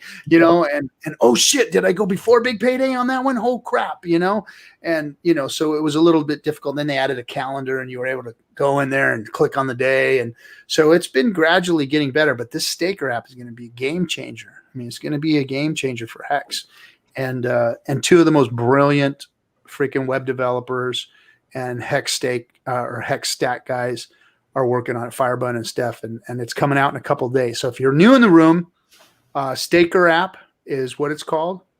And I'm hoping that as soon as it comes out, I think it should be out before the FN Hangout on Friday. On Friday night, guys, we have what's called the FN Hangout, which is anyone's allowed to come in and jump on stream with us. We just open it up. Like right now, it's open to just Cutthroats and our guests. Cutthroats these are guys that have been around Hex for a long time. They're in a special group of Discourse Syndicate where they're always in talking. So that's who you're watching today. But on Friday nights, it's your show. Everybody in the chat room, I don't care if you're a hater or whatever. If we don't like you, we'll kick you the fuck out. But if you want to come in and hang out and talk shit, or be welcome, come on in. That's what Friday nights are for. So Friday night, I'm hoping that maybe Steph or Firebun will jump in here, and we'll get some. They might be wanting to take a rest after all the shit they've been doing. Those guys have been working hard, man. But maybe we'll get to talk to them on Friday. Hey, RG, we need to pick our people. Yep. Okay. Randy getting tired, wants to shut the stream down. All right, everybody in the chat room. So check it out. What I want you to do, and if I see you fucking in there more than once, I'm gonna fucking kick. I won't pick you. What? So everybody needs to go in there and spam up the chat room with one post and just say, hey, RG3 or something like that. And then there you go, or something like that. There you go. Everybody go ahead and post in there, because I'm going to pick 3 people out of the chat room. And then I'm going to give away the chest. And the chest is getting fat. And I'm going to put some more money in the chest right now. Some more lemons. I'm sorry, lemons in the chest. Let's see. Another little pump of lemons in there. Yeah. So, by the way, 1 million hex right now is worth $4,338. Shoo. That's what we're giving away. How much was it? $4,338. So $4,300. All right. Or you can stake it. Okay, there's 155 people in here. You put it in now or forever hold your peace. Everybody, let me see. Make sure I don't got any. I'm gonna go back there and look. If I see you doubled, I'm gonna tell you got disqualified. So listen. I'm in it for the lemons, so fuck all that. I'm in it for the lemons. All right. So our first one. Oh, look at Motley Investor got himself one. Motley Investor. Not fair. He needs to talk to Ben more. Litecoin about ready to tear into that ass right there. Let's see. Let me put him on there. Hold on a second.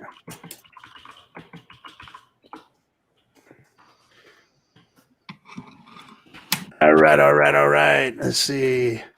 Boom, boom, boom. Suck it, Gary. Thank O Sherpick. Thank O Sherpick. Come on, guys, with your damn names, man. What is that? What does that mean? I saw him earlier. I was commenting. So that's my first names. Thank O Sherpick. So we got Motley Investor, thank O Sherpick, and then our last one is gonna be Unwrecked Pirate. Unwrecked. Oh, look at that guy. He's in there. All right. Unwrecked. Hey, compliments to his tailor, man. He's got a really good outfit. I was jealous of the night. His 3-piece suit on. Oh, I was thinking about his horns he wore the other night. That was fun too.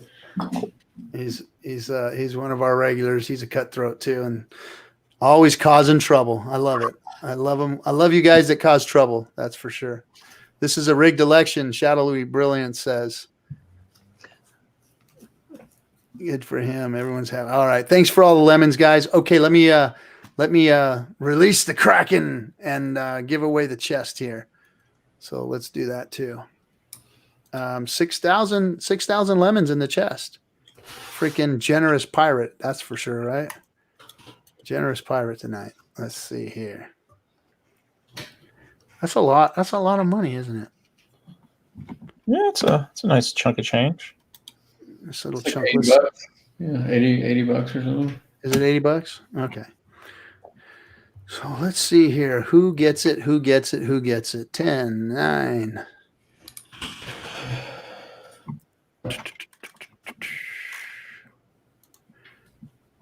And where is it?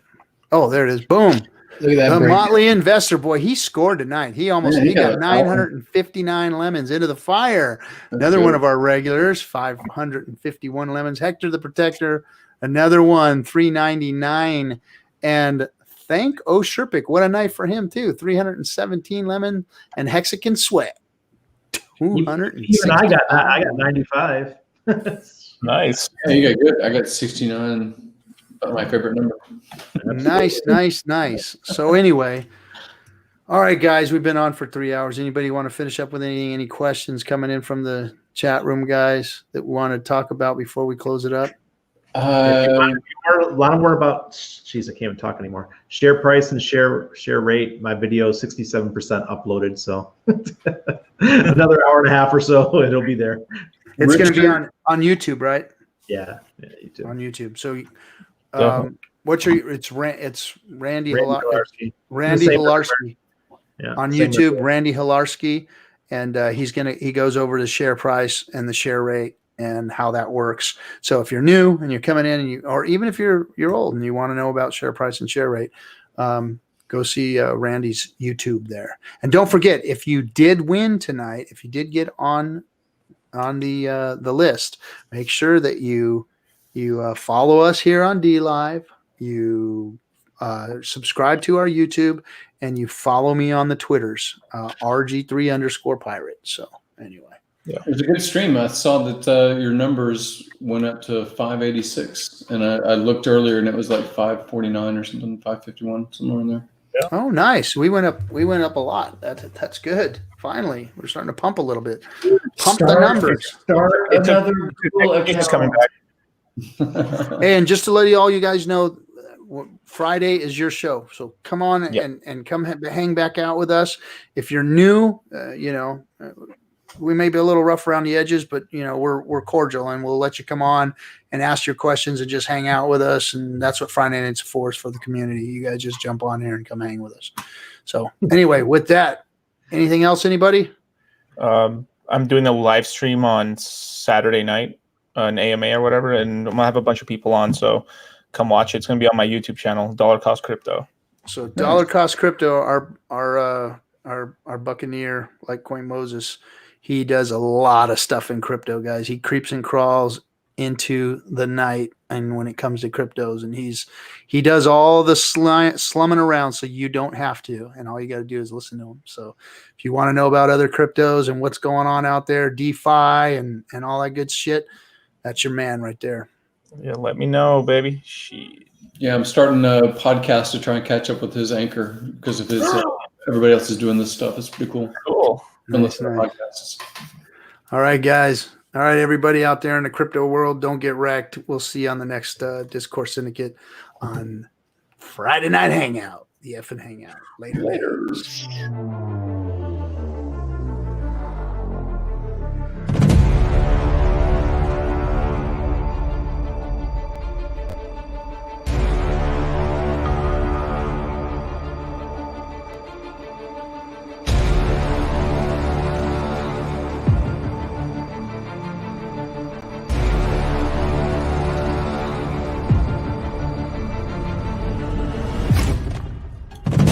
Staker app is coming soon. Steph and Firefun are gonna make you feel like a noob.